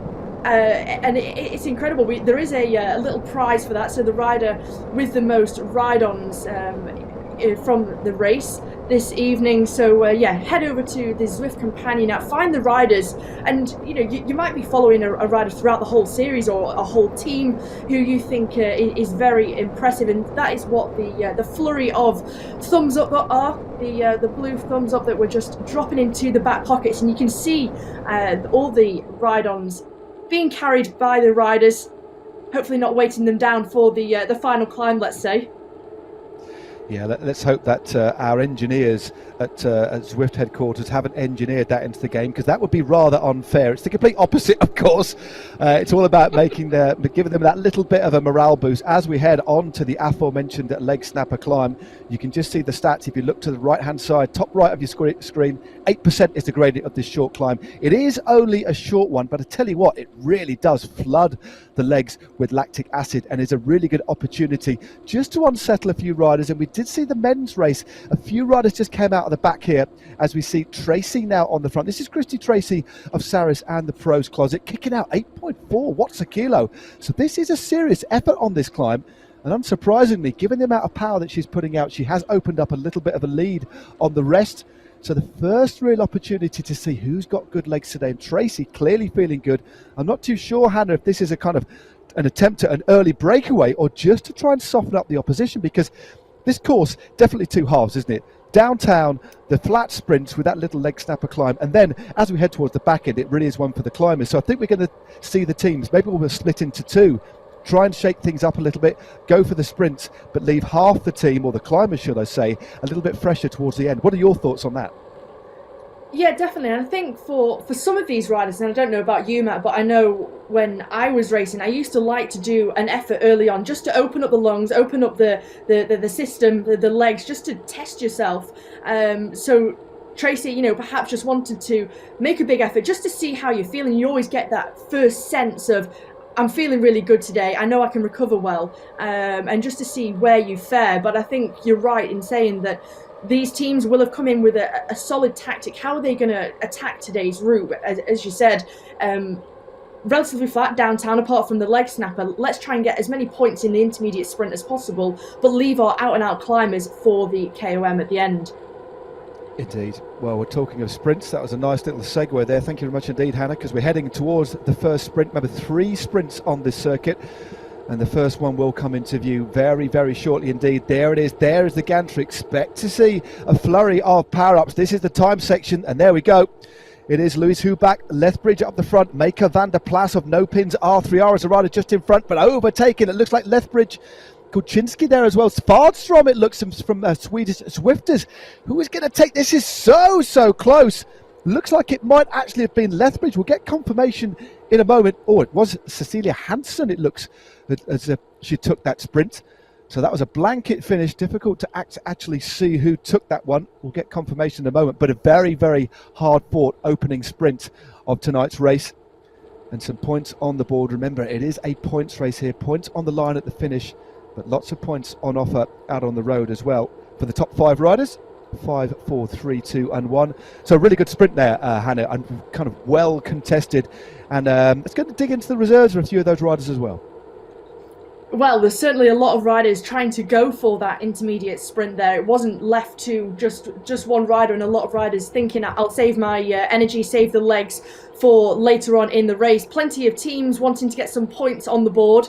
With 2 riders from Hino up there as well. Lethbridge just didn't quite have that kick, but as ever, there's always another rider from that team of Heino there to back it up. So Cecilia Hansen taking the 5 points by the looks of things. Tanya Erath, I think, was up there as well, picking up some points for her new team for 2021, Team Tibco Silicon Valley Bank. So great to see her up there, but a very hotly contested intermediate. It certainly was. And we've seen that in the past, though, haven't we? Heino do so well towards the back end of the race, always manage to get riders in that leading group. They can sprint, they can climb, but they're always very aggressive. They're always out on the road trying to score points as well. They cover all bases, almost as if, just in case they don't get the finishing right, they're going to go for the sprints too. But there it was. It was Cecilia Hansen from Shayna Paulus, Tracy, and then Tanya Erath. Well noted there. Hannah Erath in fourth for her new team, and then Svardstrom from Team Swedish Zwifters in fifth. Oh, is this a cheeky little move by Eiley Gardner here, out for KISS Racing Team? It's one of your tips on the day, and she's is she just floating off the front there? She's being reabsorbed. I think for Eiley Gardner, she's too experienced a rider to go to clear this early on. Only 8.6 Ks to go. I think she just kind of drifted off the front there. Definitely, I think just using that free speed that she had wasn't actually an attack off the front, just consequently found herself with a second gap. But Eiley Gardner, far too experienced to try and make an attack and go solo with 28.3 kilometres until the finish, and certainly one that just keep yourself up towards the front. Eiley's heavily experienced, and with a course like today, we'll be looking to try and take the individual win. I'm not quite sure she has the backup from her teammates to take the overall team victory on the night. But I think Eiley certainly will be wanting to score as many points, keep herself in a good position, not fall too far back through the peloton. Eiley Gardner, the rider who is highlighted, the British rider from Wales. Yeah, there on the right-hand side in that very familiar kit. That dark blue, light blue and orange of the KISS Racing Team. One of the teams that have really been almost like one of the founding teams, really, of racing on Zwift. And Eiley Gardner, a really, really good signing. And along with Lethbridge there, Alice Lethbridge, a couple of the riders you'd expect to see at or near the head of affairs on a course like today. But they've still got another 2 laps of this downtown circuit still to go. The speed, unsurprisingly, still pretty high. But I tell you what, that group isn't particularly big. Just trying to have a little look. There's been some big splits here. This is very, very interesting indeed. There's only 41 riders in that group. There was a big split on the leg snapper. That just shows how important that climb was. We know it's a pivotal point on this flat circuit, but that real acceleration has seen the field essentially split into 2. So we've got a big selection already early on in this race with still 27 Ks to go. I think that's the first time up the leg snapper, and I thought actually the group would have been much bigger the first time up there. I thought it would have been much more together for the first 3 laps around downtown Innsbruck, and then kind of waited until the Queen of the Mountain up to the top of Innsbruck, where it would really start to string out. But only, as you say, 41 riders in this group, and it's a big gap to the group behind, 20 seconds. A group of 5 or 6 riders, and then further back it's a further 41 seconds. So very unlikely that any of those riders from those groups further back are going to be able to get into the front group. A very select group of riders. No, it certainly is.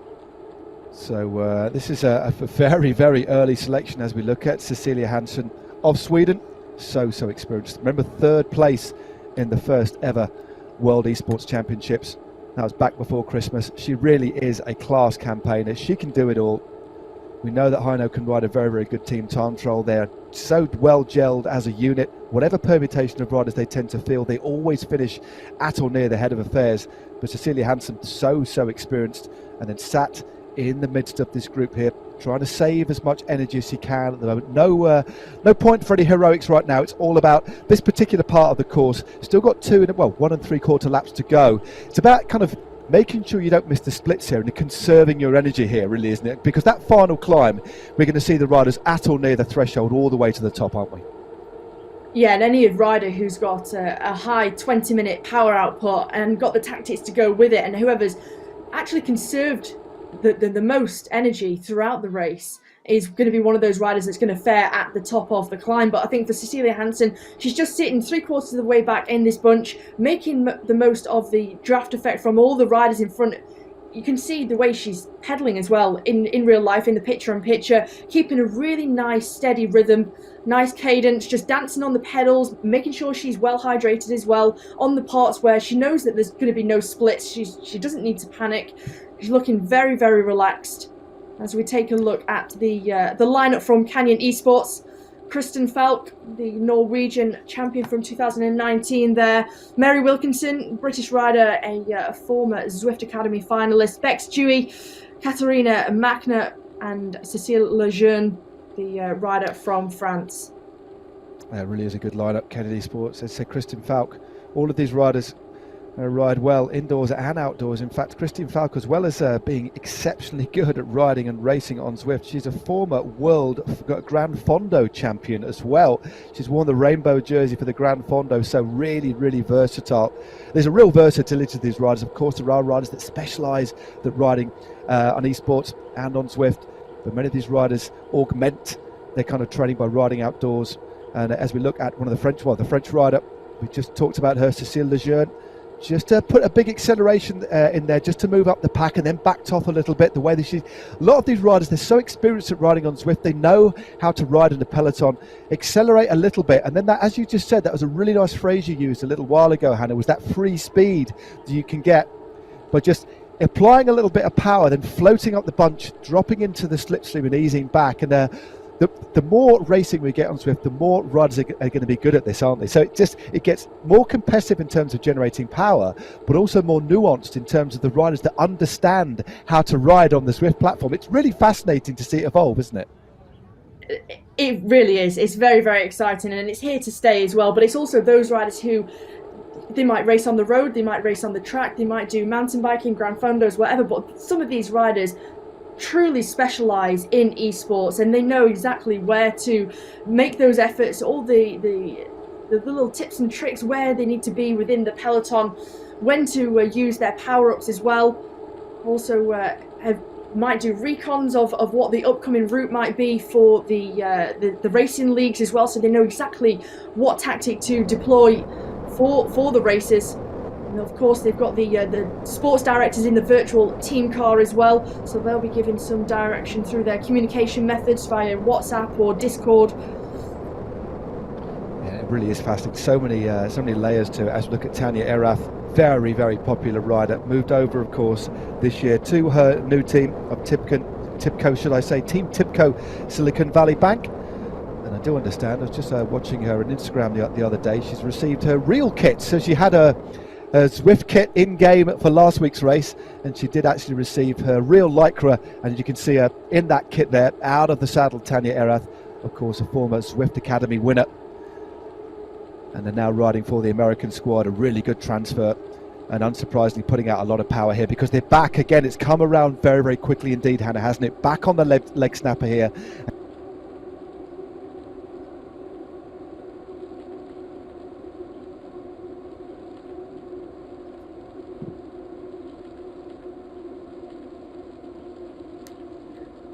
Well, just look at the flurry of power-ups here. Lots of feather power-ups is the gradient 8%, and this is where it really starts to bite. Only 41 riders left in this group. Are we going to see any other riders just drop from here?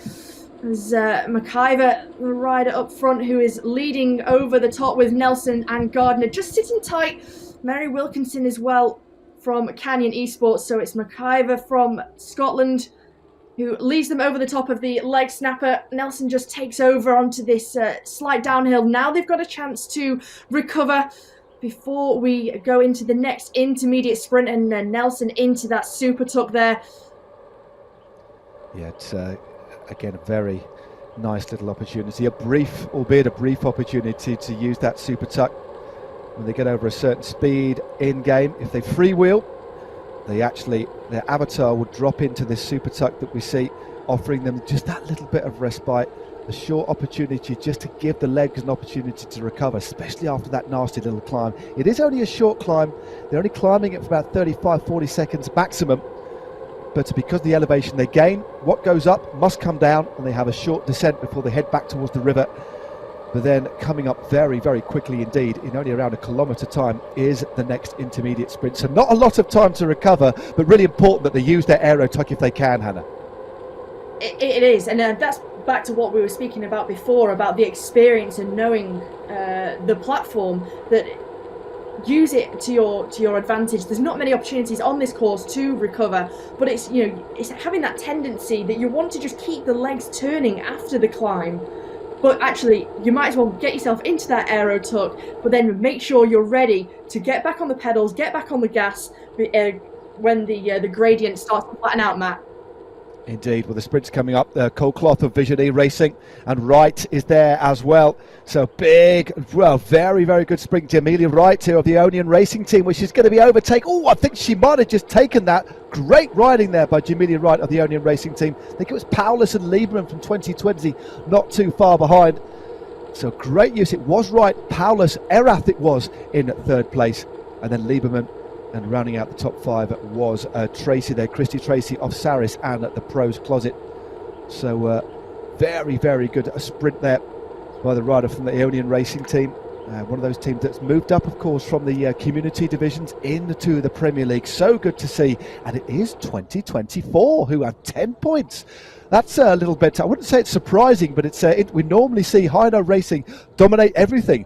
But that is very, very good, because when you look at the lineup of 2024, they have got some real powerhouses who are going to really love this climb. So that is a very, very important sprint there for 2020. Remember their lineup: Shayna Paulus, great climber; Natalie Franco, you've already talked about her, a Zwift Academy finalist, wonderful climber from Colombia; Kristin Kulczynski, well, we know how well she can ride.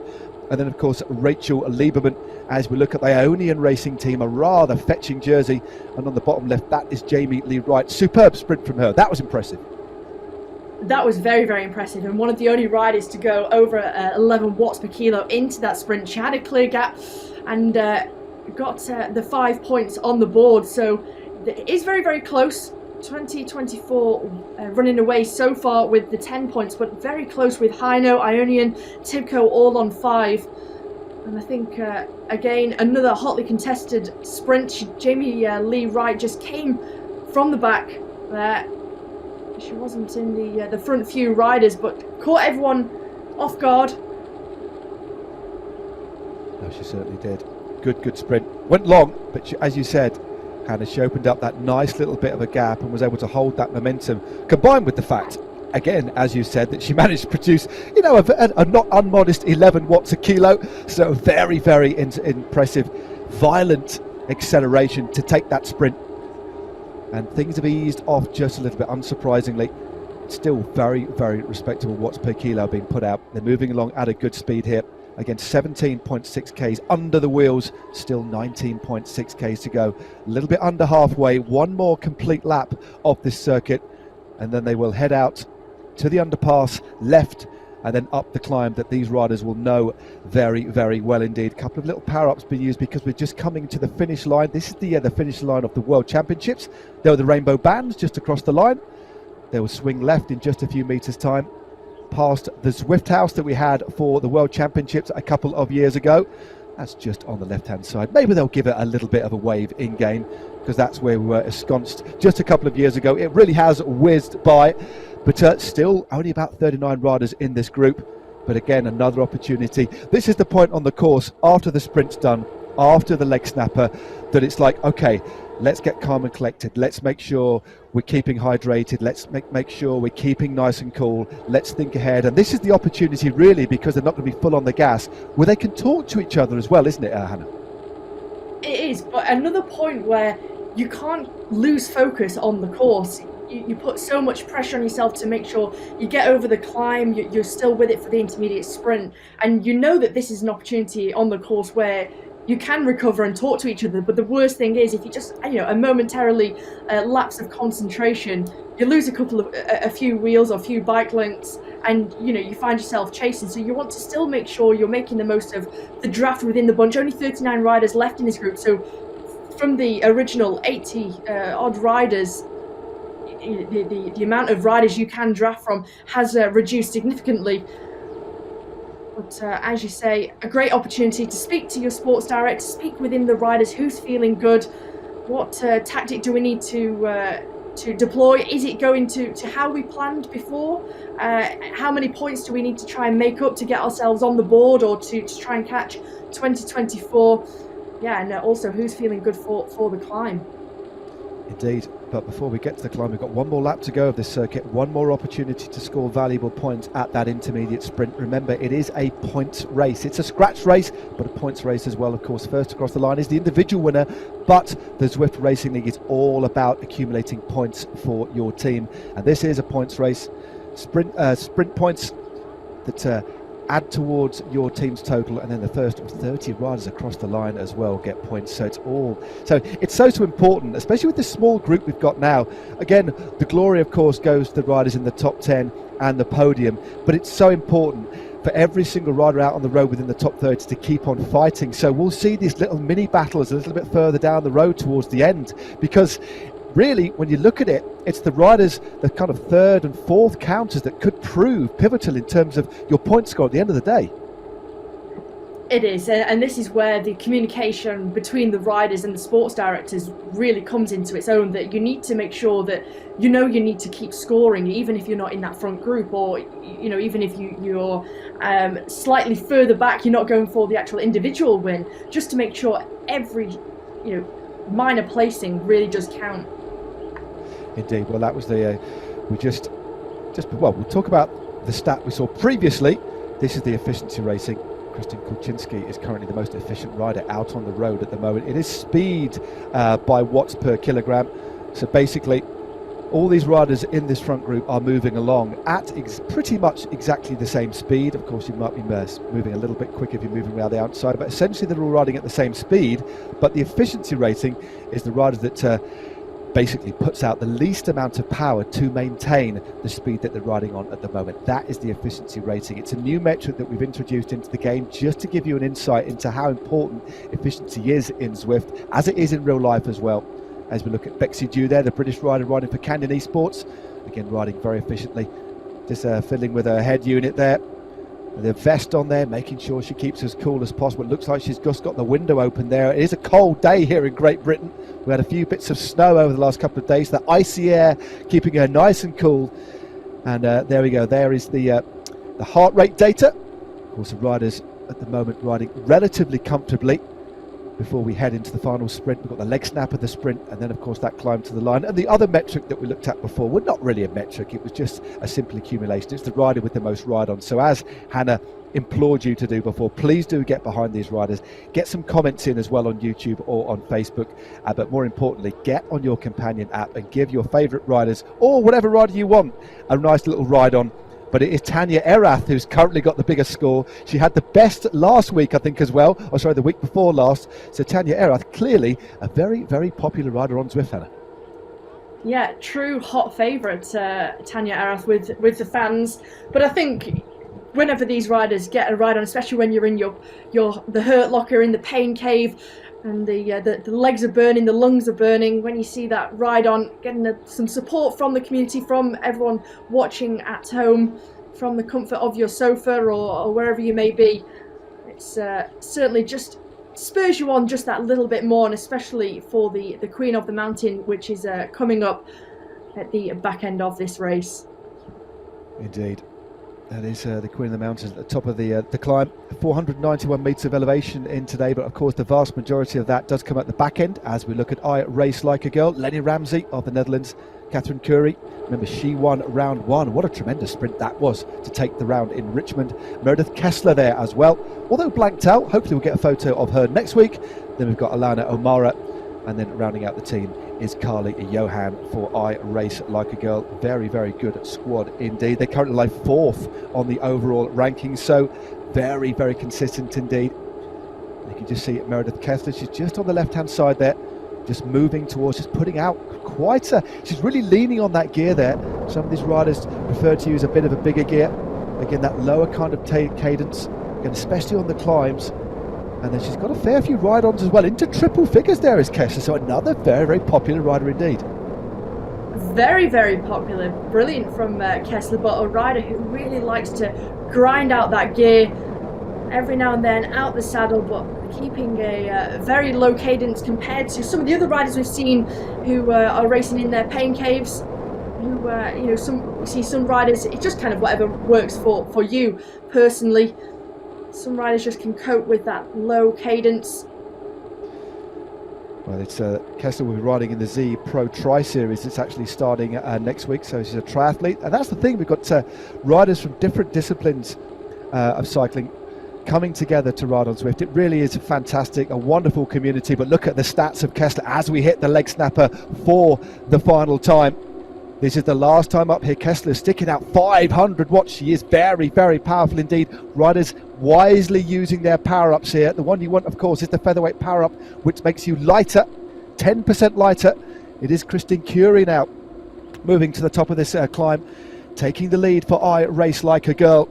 Looking very, very good indeed. 8 watts a kilo over the top. She is taking no prisoners, and a couple of little gaps starting to open. We have 39 riders in this front group, Hannah, towards the top of this climb. I wonder if we're going to lose just a few more over the top, because looking at the amount of power they had to produce, you had to be riding to just to stay in that group 6.5 watts a kilo, which is really going to hurt, isn't it? And the gaps have opened up. I reckon this group has thinned down a little bit more as well.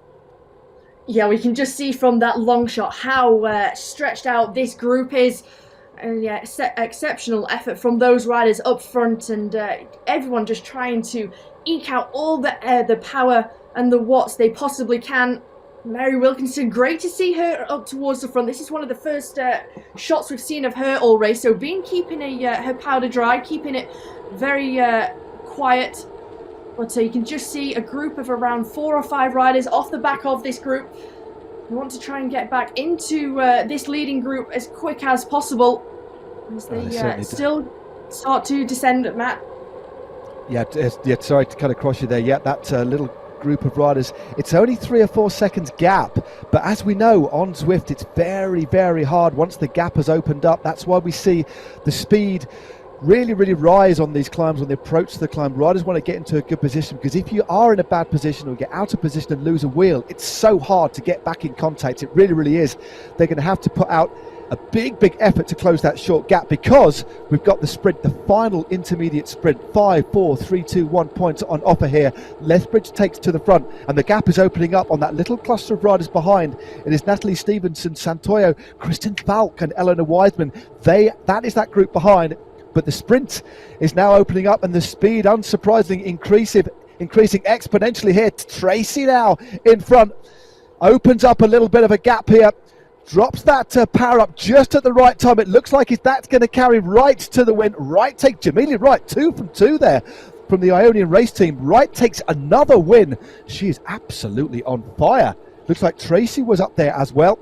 So Wright takes the win from Tracy. Fardstrom, who scored before, pretty much a replica of the previous sprint. Tanya Erath, 4th place for the second time, and Cecilia Hansen managing to infiltrate into that top 5, scoring valuable points for Team Hino. So, well, Wright is certainly sprinting well today. That was another impressive sprint by her. Very impressive, and just look at that, after taking her second consecutive intermediate sprint, they are on joint points with 2024. So 2024 had a great start in the intermediate sprints, putting themselves on that leaderboard. Haven't scored again, but are they saving themselves for the back end of the race, trying to score big for the overall victory in the individual? Of course, 40 points on offer for the first rider across the line, 35 for second, and all the way down. So Jamie Lee Wright, timing it to perfection with that intermediate sprint. Can she rest and recover? Her heart rate, just look at that, 183 beats per minute. Yeah, she's the last rider in that group. She's just floating around, just making sure she gets maximum draft benefit. And if you are, I mean, the best place to sit in terms of the way the algorithm works, very similar to what it's like on the road, is actually nestling towards the back of the group, but right in the middle. That's when you get the most benefit. So she's sprinting strongly and riding very, very wisely. But it's going to take a little bit of time for that spike in her heart rate to come down a little bit, but she's still in that front group. But we do only have, we saw that little group of 5 trying to chase, didn't we, Hannah? They had a 5-second gap going into that sprint. They're now 21 seconds behind. So unless this group really take their foot off the gas, it's game over, because we now have a group of 34 riders in the front coming into the climb. 11 kilometers to go now. Yeah, going into that sprint, I was keeping an eye to see if they were starting to close that gap. When you look at how the front group, they were doing 56 kilometers per hour. The 5 who were chasing were at 43 kilometers per hour going into the intermediate sprint. So it just shows the disparity and how quick the gap can open, and having the more speed in that front group. 21 seconds now, and it doesn't look like they will be able to get back to this front group. So it does look as if this front group of 34 will ride it to the finish, but taking an opportunity now. The watts have gone down considerably, just 3.3 watts per kilo in this front group. Mary Wilkinson, really one of those riders in the front. Yeah, they have knocked it off massively, as you said there. There's Eilidh Gardner just taking a bit of a gel there, making sure she's fueled up. Of course, this is a fair bit of an effort. It's going to be a little bit under an hour, so 36 minutes so far. Still 10 kilometres to go, but pretty much all of that uphill on a very, very difficult climb. Unsurprising that they need to make sure they get a bit of a gel on board, maybe a caffeine gel, that little bit of a sugar spike. So important, but a good demonstration there, Hannah, of Eilidh Gardner just backing off on the pedals. 87 RPM, 205 watts. That's going to be perfectly comfortable for her. She's looking good, isn't she? But she's just making sure she's got everything right for the assault on this climb, because she has to be one of the favourites today. She has to be, and you just saw then little increase of power out the saddle, trying to get comfortable, perhaps realise she just wants to make sure she's staying up towards the front. I think just looking down the list, she's the only rider from KISS Racing Team in this front group, so all the pressure is on Eilidh Gardner, but she deals with it very, very well, keeping a very nice cadence there, 88 revs per minute. No, she certainly does. But tell you what, I was just having a little bit of a casting my eye over the riders, the sort of riders, the numbers in this group, and unsurprisingly, they're doing it again. Hainaut have every single rider in the front group. They've got who back there? They've got Hansen, they've got Vicky Whitelaw, they've got Alice Lethbridge, and they've got Caroline Williams, all in this front group. What can the other riders do to shake them off? I mean, of course, today is going to be a good opportunity, given we've got a mountaintop finish, but they do not miss a beat. They are the most dominant team in women's racing at the moment in the Zwift Racing League, and they've got 5 in the front, 34 riders in this front group, as we look at Joss Loudon, another very, very classy rider indeed for the Drops Lacole team. They currently sit 16th overall, and a nice bit of power up action there for Loudon. Very, very popular indeed. Of course, get behind Jess, still 9Ks to go. Plenty of opportunities for everyone in the community to jump on at their companion app and give these riders a bit of a ride on. You never know, it might make that little bit of difference in terms of that motivating factor, because these riders, I tell you what, Hannah, this is a hard climb. The riders here are going to have to get themselves not just physically in the right place, but mentally, because this is really going to hurt, this last 7K. It is, and I think this is where psych yourself up, also having your sports director in your ear, giving you that encouragement, talking you through the climb of what to expect, how to ride it, how to pace it. You don't want to go off too hard at the start of the climb and get too excited, seeing only just over 7 kilometers to go when we've reached the lower slopes of the climb. It's about timing it right, but also getting yourself into the right mindset. Tanya Erath wants to get a head start before we get to the Queen of the Mountain. She's got a 1.7 second lead over Lethbridge. Bexy Dew from Canyon Esports, one of the riders who's at the front now, but Tanya Erath getting some support at the side. Yeah, she's certainly getting a little bit of support there, but she looks like she's going to be brought back a little. I think I can just spy a wry grin there. We know that Tanya isn't a pure climber. She can climb well, but on a big mountaintop finish like this, I think that was almost like, not a roll of the dice, but almost like a bit of a farewell. And I think she got another little flotilla, a little handful of ride-ons there. I think she's she's over 200 ride-ons there for the ever popular winner of the Zwift Academy, of course, Tanya Erath. But now we start the climb. Now, the climb officially doesn't start for another 500 metres, but this little drag up to the roundabout, the road flats, that's, as you can see, top right of your screen, that's the gradient that these riders are facing. It flattens out. They're just going underneath the underpass. Now going to swing left. And they've got around 600 or 700 metres, a pretty flat road, only gently rising. And then we start the climb proper, don't we?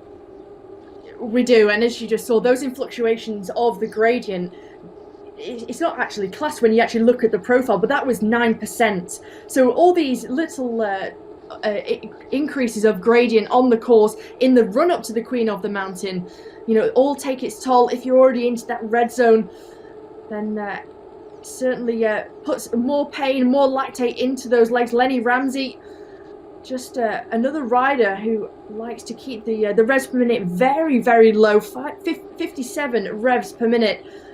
It's a very low cadence indeed.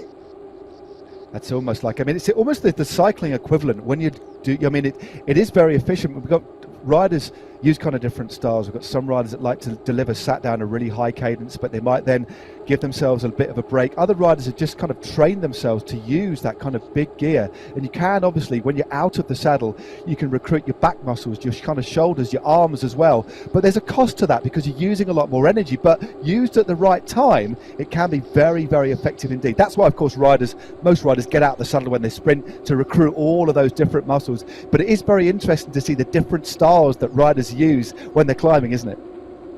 It is, and we're not saying there's one type is the right way. It's all personal preference to how each rider trains their body physically, what they're used to, how they ride in real life on the road, how they ride on the indoor trainers as well.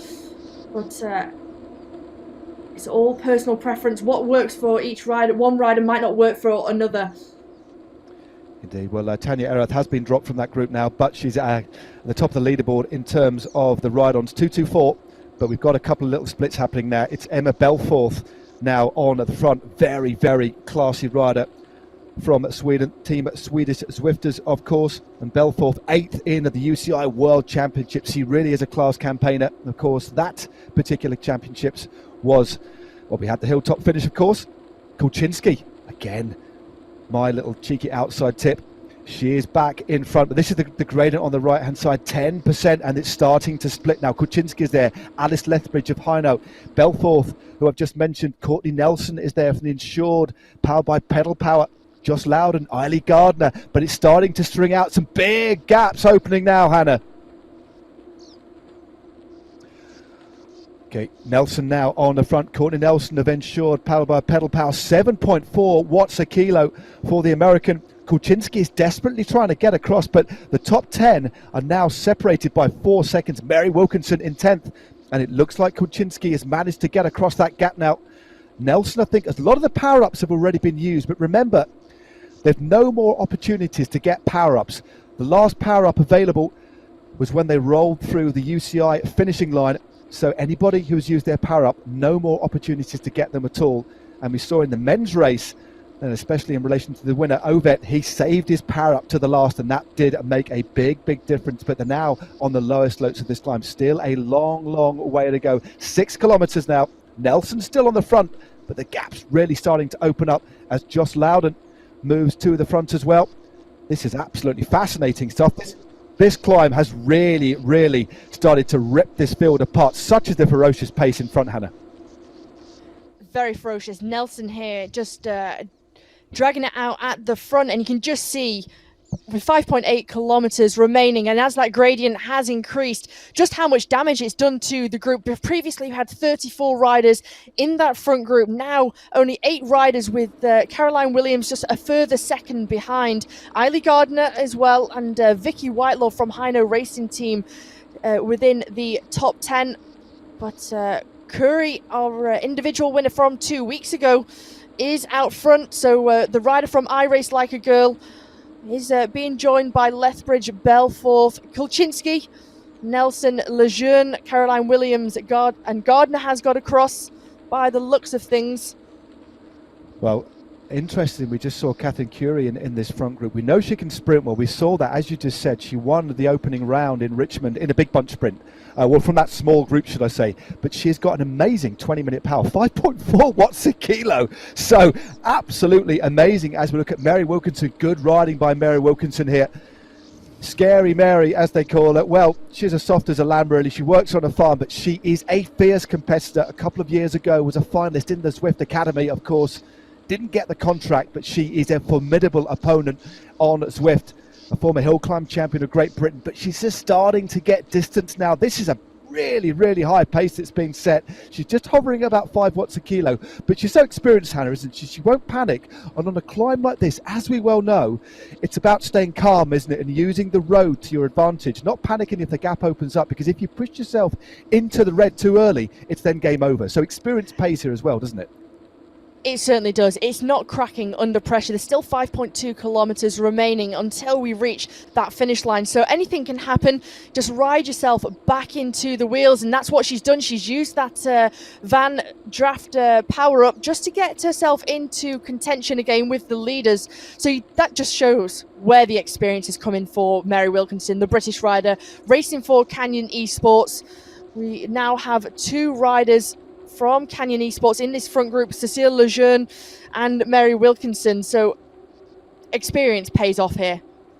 It certainly does. I know I've got 2 in there as well, in the form of Caroline Williams and Alice Lethbridge. Just looking forward, or looking a little bit further down, Vicky Whitelaw is the next rider from Hainaut, of course, leading the team rankings 2 from 2. She's at 7 seconds.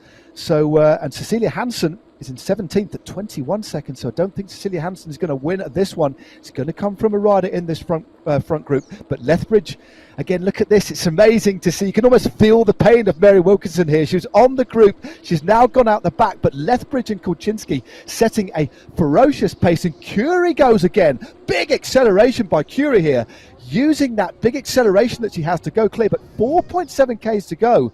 Is she just trying to go clear her own, or is she just trying to make it so difficult for the riders behind? Because she clearly is the type of rider that, rather setting into a one even rhythm, likes to accelerate and really shake things up and unsettle the riders behind. And I think also she's seen that Mary Wilkinson, it took a lot of effort and power for her to get back into contention. She knows that she must be suffering, and the other riders who were just trying to ride themselves back on. Catherine Curie knows that if she makes one last dig, that could really crack those riders, and it can whittle down that group. Catherine Curie now has nearly a 2-second lead and 2-second advantage over Williams of Hainaut. But Curie, the only rider represented in the front group from I Race Like a Girl. And I think for her, if she knows she can hold on and she can make it this far, or even just if only 1 or 2 of the riders come across to her, she knows she's got the upper hand. She knows she's confident. We've got Kulczynski from 2024 coming across with that lightweight feather power up. Nelson, can Kulczynski and Curie work well together? Can they take and swap and take turns? Well, that's crucial, because we know this climb ebbs and flows. There's some steeper sections, but this is one of the slightly flatter sections here where you can get an advantage by sitting on the wheel of the rider in front, and that's what Curie is doing at the moment, leaving Kulczynski to do the work. These 2 are now working very, very well together. The 2 Americans out in front for rival teams, of course, Team 2024 and I Race Like a Girl. This is going to be a fascinating battle. Curie now putting out just under 6 watts a kilo, and we have another rider joining the party here. Nelson now joins this front group, so we've got 3 riders out in front now. It is Nelson from the Ensured Powered by Pedalbauer team who is now in that front group. So Courtney Nelson joins Kathy Curie and Kristin Kulczynski. 3 riders in front, and Joss Loudon now trying to get across the gap. Fascinating stuff here, Hannah. 3.7 Ks to go. Well, 3 Americans, 3 riders from the USA being chased down by 4 Brits, and it looks like Loudon has just made the bridge across to the 3 leaders. So the rider from the UCI registered team, Drops Lacole, has made it into the front 4 now. How can Williams, Lejeune, Gardner and Lethbridge work together now to try and close that gap? Emma Belforth as well from the team Swedish Swifters, only 5 seconds behind. So it's now or never for Belforth to get across. Yeah, it's all about trying to measure your effort here, not panic. Again, 9 riders still in the mix here. Kulczynski just goes off the front again. She's so strong. Remember, top 10 in the World Championships just before Christmas, representing the United States of America. A very proud moment for her, but Catherine Curie determined to come across this gap here, and some more gaps really opening up now. There's only 9 riders in this front group now. Belforth is in 9th at 6 seconds, and then we have a big gap. 10th place on the road is Steph Clutterbrook of the Cryo RDT. So it looks as if the win, Hannah, you'd think now, is going to come from one of these 9 riders out in front. We're just coming towards this steep section. Then it flattens out, kicks up again, flattens and then kicks. So lots of opportunities for the kind of heavier riders and the riders to get more of an aero advantage on the flatter sections here. So it's all about knowing where best to use your power on the final 3.3Ks. It's quite complicated, this climb, isn't it, really? It's very complicated. It's a very hard climb to ride, knowing that the different elevations on it actually doesn't look 11% the gradient when you look at it on screen, but it's so difficult. I rode it a couple of weeks ago on the Tour de Zwift, and it just seems never ending, that you feel like you're near the top and the finish line never really gets there. But 3.1 kilometers remaining. Take a look at Nelson out this saddle, just dancing on those pedals. And she's got a mascot next to her there, who looks to be in the similar pyjama bottoms that I'm wearing at the moment. So fascinating stuff. So Courtney Nelson, her partner, wherever that is, sat with the same pyjama bottoms. Who would have thought it here on round 3 of the Zwift Racing League? Fantastic, almost surreal scenes here at Courtney Nelson's Pain Cave. And we have a wonderful group of elite riders out in front now. Kristen Kulczynski of 2024, Joss Loudon of Drops, Nicole, Catherine Curie, winner of round 1 individually for I Race Like a Girl. And Caroline Williams of the Hino Racing Team. And just off the back of them is Courtney Nelson. So these 5 riders now appear to be the ones who will battle it out for the win as the road gets steeper again. 10% now the gradient here, Hannah. Very, very tough part of the course. Very tough. Which rider has a power up left? Who is going to crack first from this front group? Who will make the first move? Who is going to attack it? And the riders, the likes of Hino, have a rider just behind. Alice Lethbridge is only 6 seconds behind, so at least they have a backup should Williams start to crack. Can Lethbridge just try and bridge across to our leaders? But Kulczynski wanting to remain at the front, lead this one up the climb. This is where she feels the most comfortable. Loudon just tracking her every move. Well, this is the chasing group there. Eilidh Gardner just chasing behind with Alice Lethbridge, Belforth and Lejeune. So they're not out of it yet.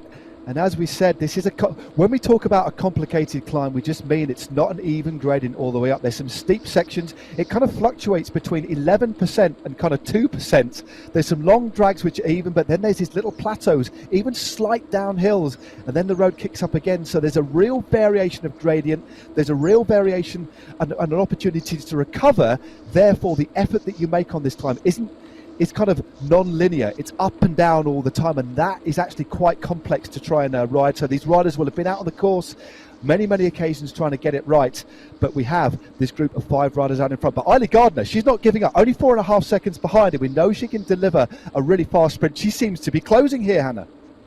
Yeah, the gap, she's taken a second off that gap, now down to 3.4 seconds. So it does look like Eilidh Gardner from KISS Racing Team is making this last-ditched attempt to try and make it to our leaders. But as you said, this is a difficult climb. It's a rider who's able to deal with those fluctuations of the power.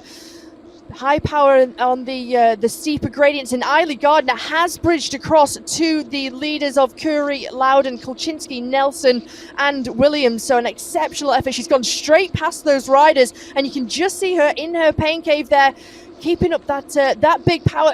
Heart rate right now 199 beats per minute. Well, she is at or near capacity now. I mean, she's 5.1 watts a kilo. We know this is the sort of power she can actually maintain, but that big effort, that was textbook stuff, straight over the top, caught the others by surprise. But look, it's Kulczynski who comes straight back at the Brit, the American, with another surge going clear. What an absolutely wonderful race this is. Eilidh Gardner now having to get out of the saddle to make sure she doesn't lose the wheel, but a big surge by Kulczynski, and in response, Curie accelerates. Loudon now goes into the red in her no watts per kilo stats, but Kulczynski, nearly 7 watts a kilo, still 1,600 metres to go, 8% the gradient. What a race this is, Hannah. This is a real treat. Well, the counter-attack from Kulczynski immediately opened up over a 1 second gap. Catherine Curry, though, from I Race Like a Girl, in second, has been able to throw so many hits on this climb. She's made lots of attacks. She's been able to recover from those and get back into the game. She's trying to catch Kulczynski.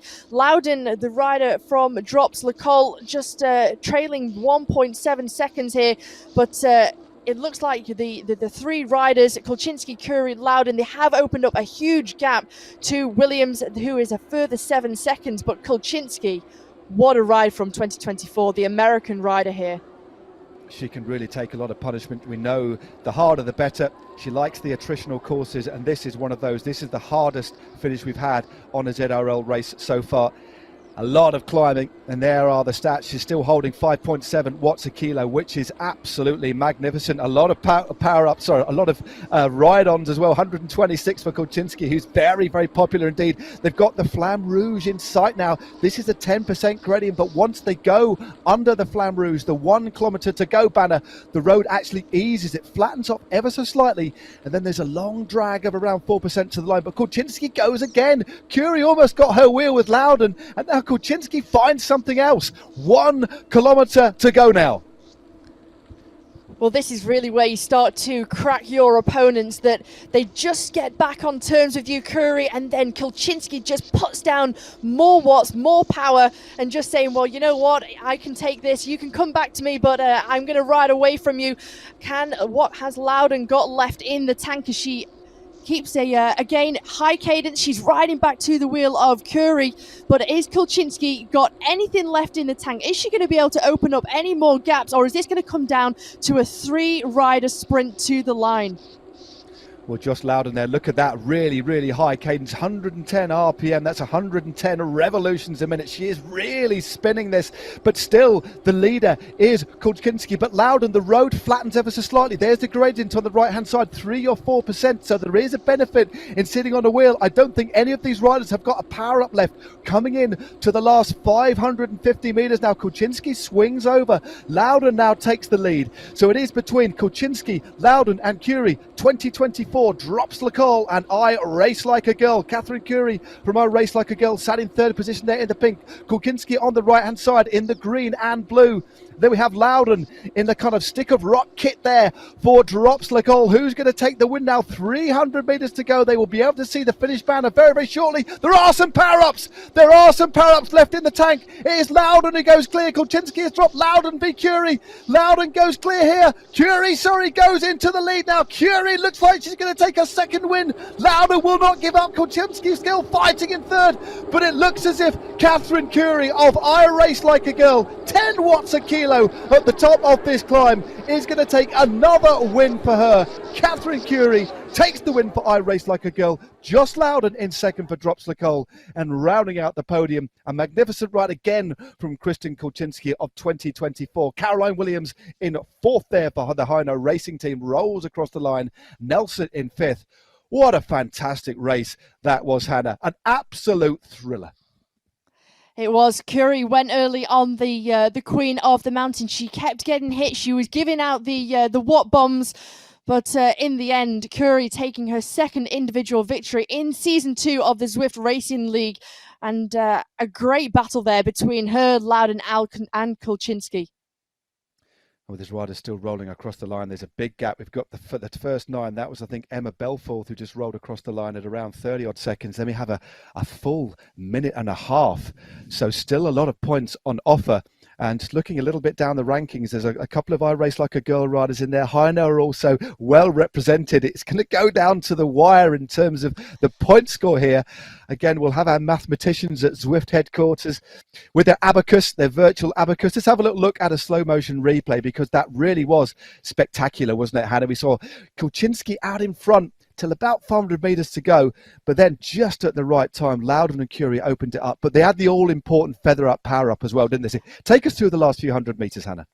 They did. Well, Loudon came to the front, and Curie knew that she wanted to open it up from the front. Kulczynski looked like she was going to try and get the jump on the two riders, but Loudon dropped that lightweight feather power up first. She went early. Curie just got into the slipstream, also had a power up, but Kulczynski left with no power up left, and with 200 meters to go there, you just saw Curie take the lead from Loudon.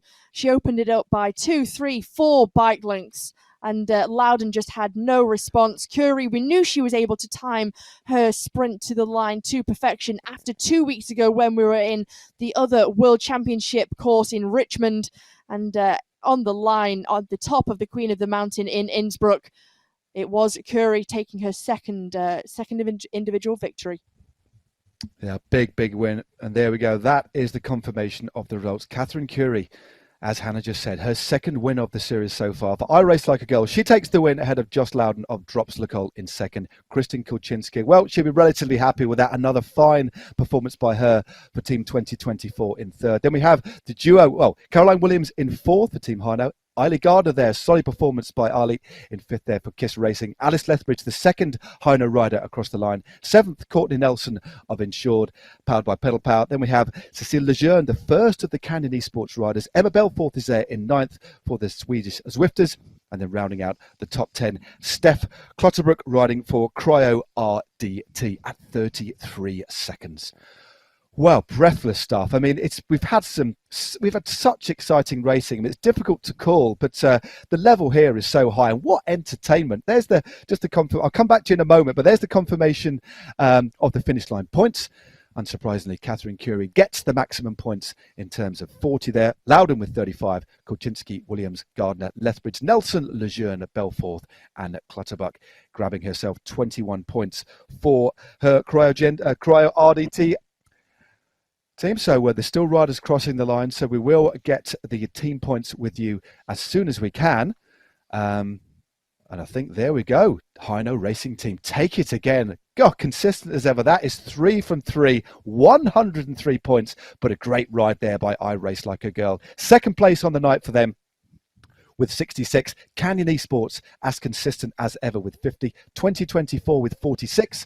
Then Insured, powered by Pedal Power in fifth with 37. Drops-le-Col, good ride by them with 35 points. Then we have Saris and the Pros Closet with 33. Aero with 32. Cryo RDT with 29. And rounding out the top 10 with a very solid 27 points, Team Swedish Zwifters. So, breathless stuff. I think we're both going to need a little bit of a lie down after all this ride. But what are your takeaways from that race? We've seen some spectacular racing, but to me, the racing just gets better and better. The standard is just so high, Hannah. It does, and great to see that I Race Like a Girl there coming out consistently. They have been at the start of this season 2 of the Zwift Racing League. They've got more points on that board, but Hino, again, their third consecutive team victory in the season 2 of the Zwift Racing League. I think I made that their 11th since season 1 as well, because they won every single team overall classification in season 1. But Catherine Curie, fantastic, breathless stuff. Yeah, she is.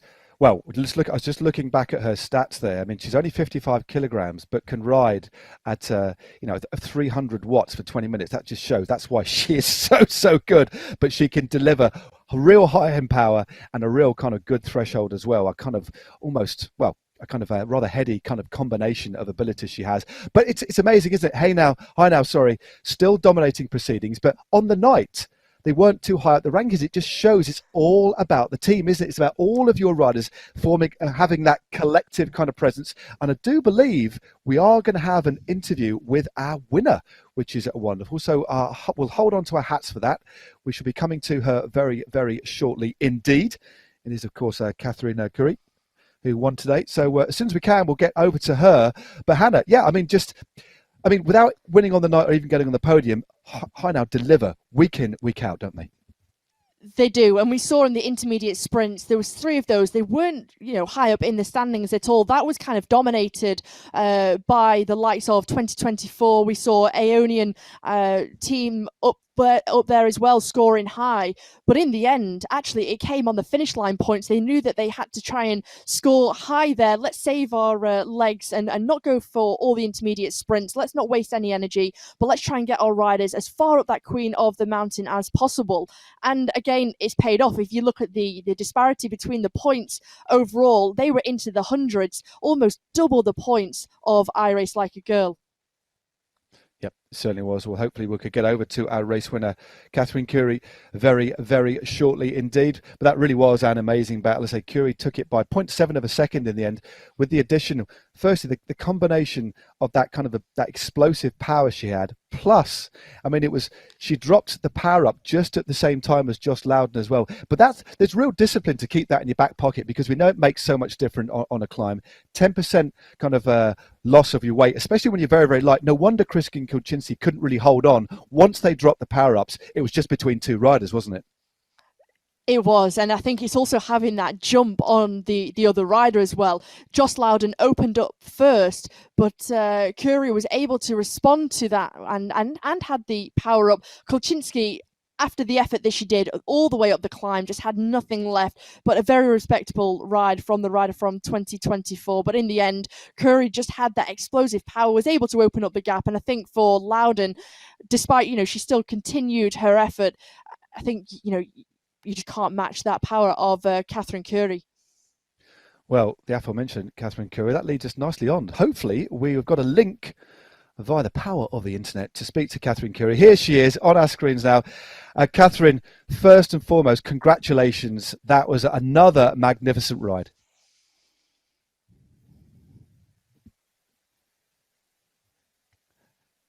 I don't know if Catherine can actually hear us here, but can you give us a wave if you can hear us, Catherine?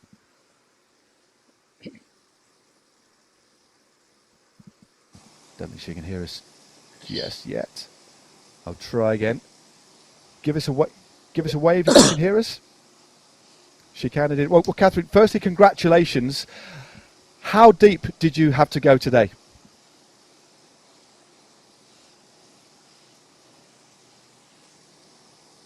No, I don't think quite got the connection there. So, we've got a bit of a wave, which is really nice, of course. And of course, we can see that race took its toll, covered in sweat. But, let's have we'll have one final try. Catherine, congratulations. How was that for you?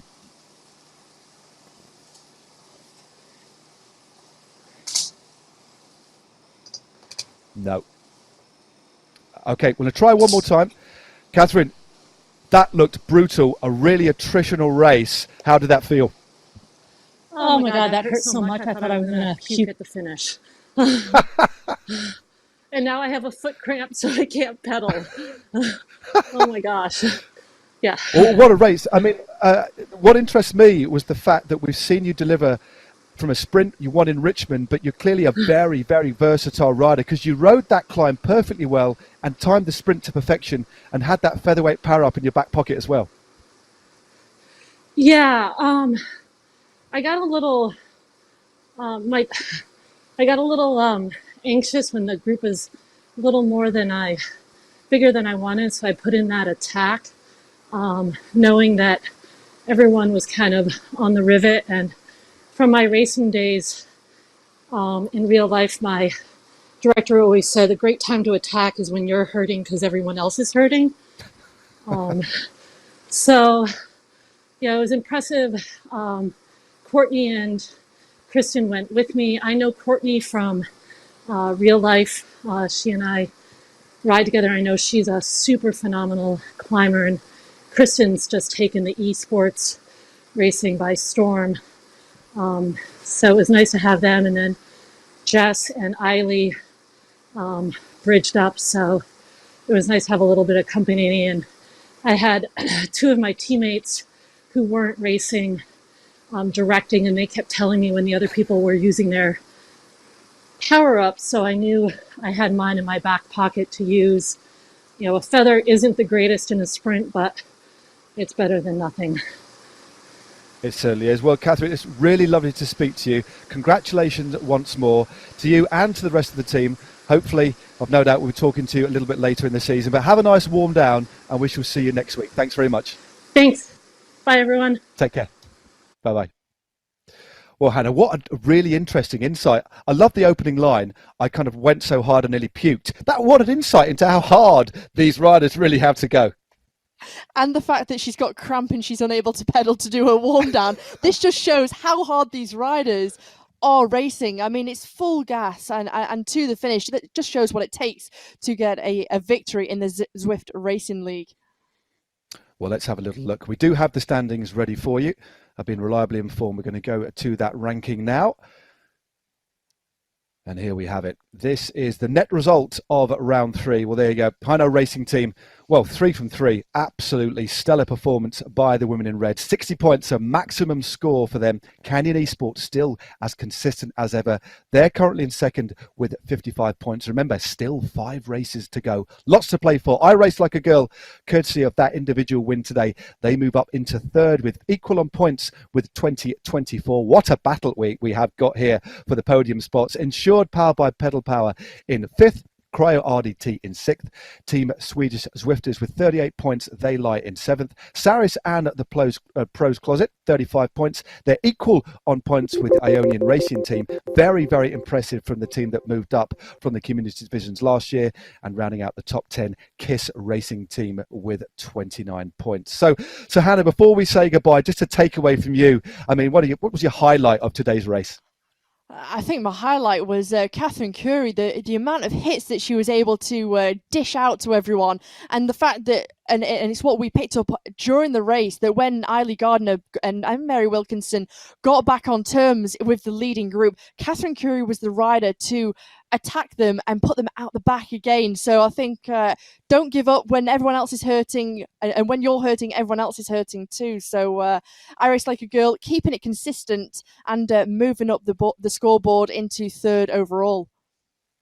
Well, Hannah, thanks very much indeed for your insights and for your wonderful commentary. Thanks as well, of course, to the legend that is Mr. Dave Tal. He'll actually be commentating tomorrow because if you want some more Zwift racing, some more ZRL, of course, powered by ZTRL, head over to the community division. You just see the link on the bottom of the screen there. The racing actually starts in just a few hours' time, but we've got live racing tomorrow with Nathan Guerra and Dave Tal. And, of course, on Friday, it's World of Zwift time, so make sure you join OJ on Friday. I believe I'm going to be on the show as well, talking all things Zwift racing. And also, finally, as well, before we have a look to next week, make sure you jump on and ride the next stage of the Tour de Zwift.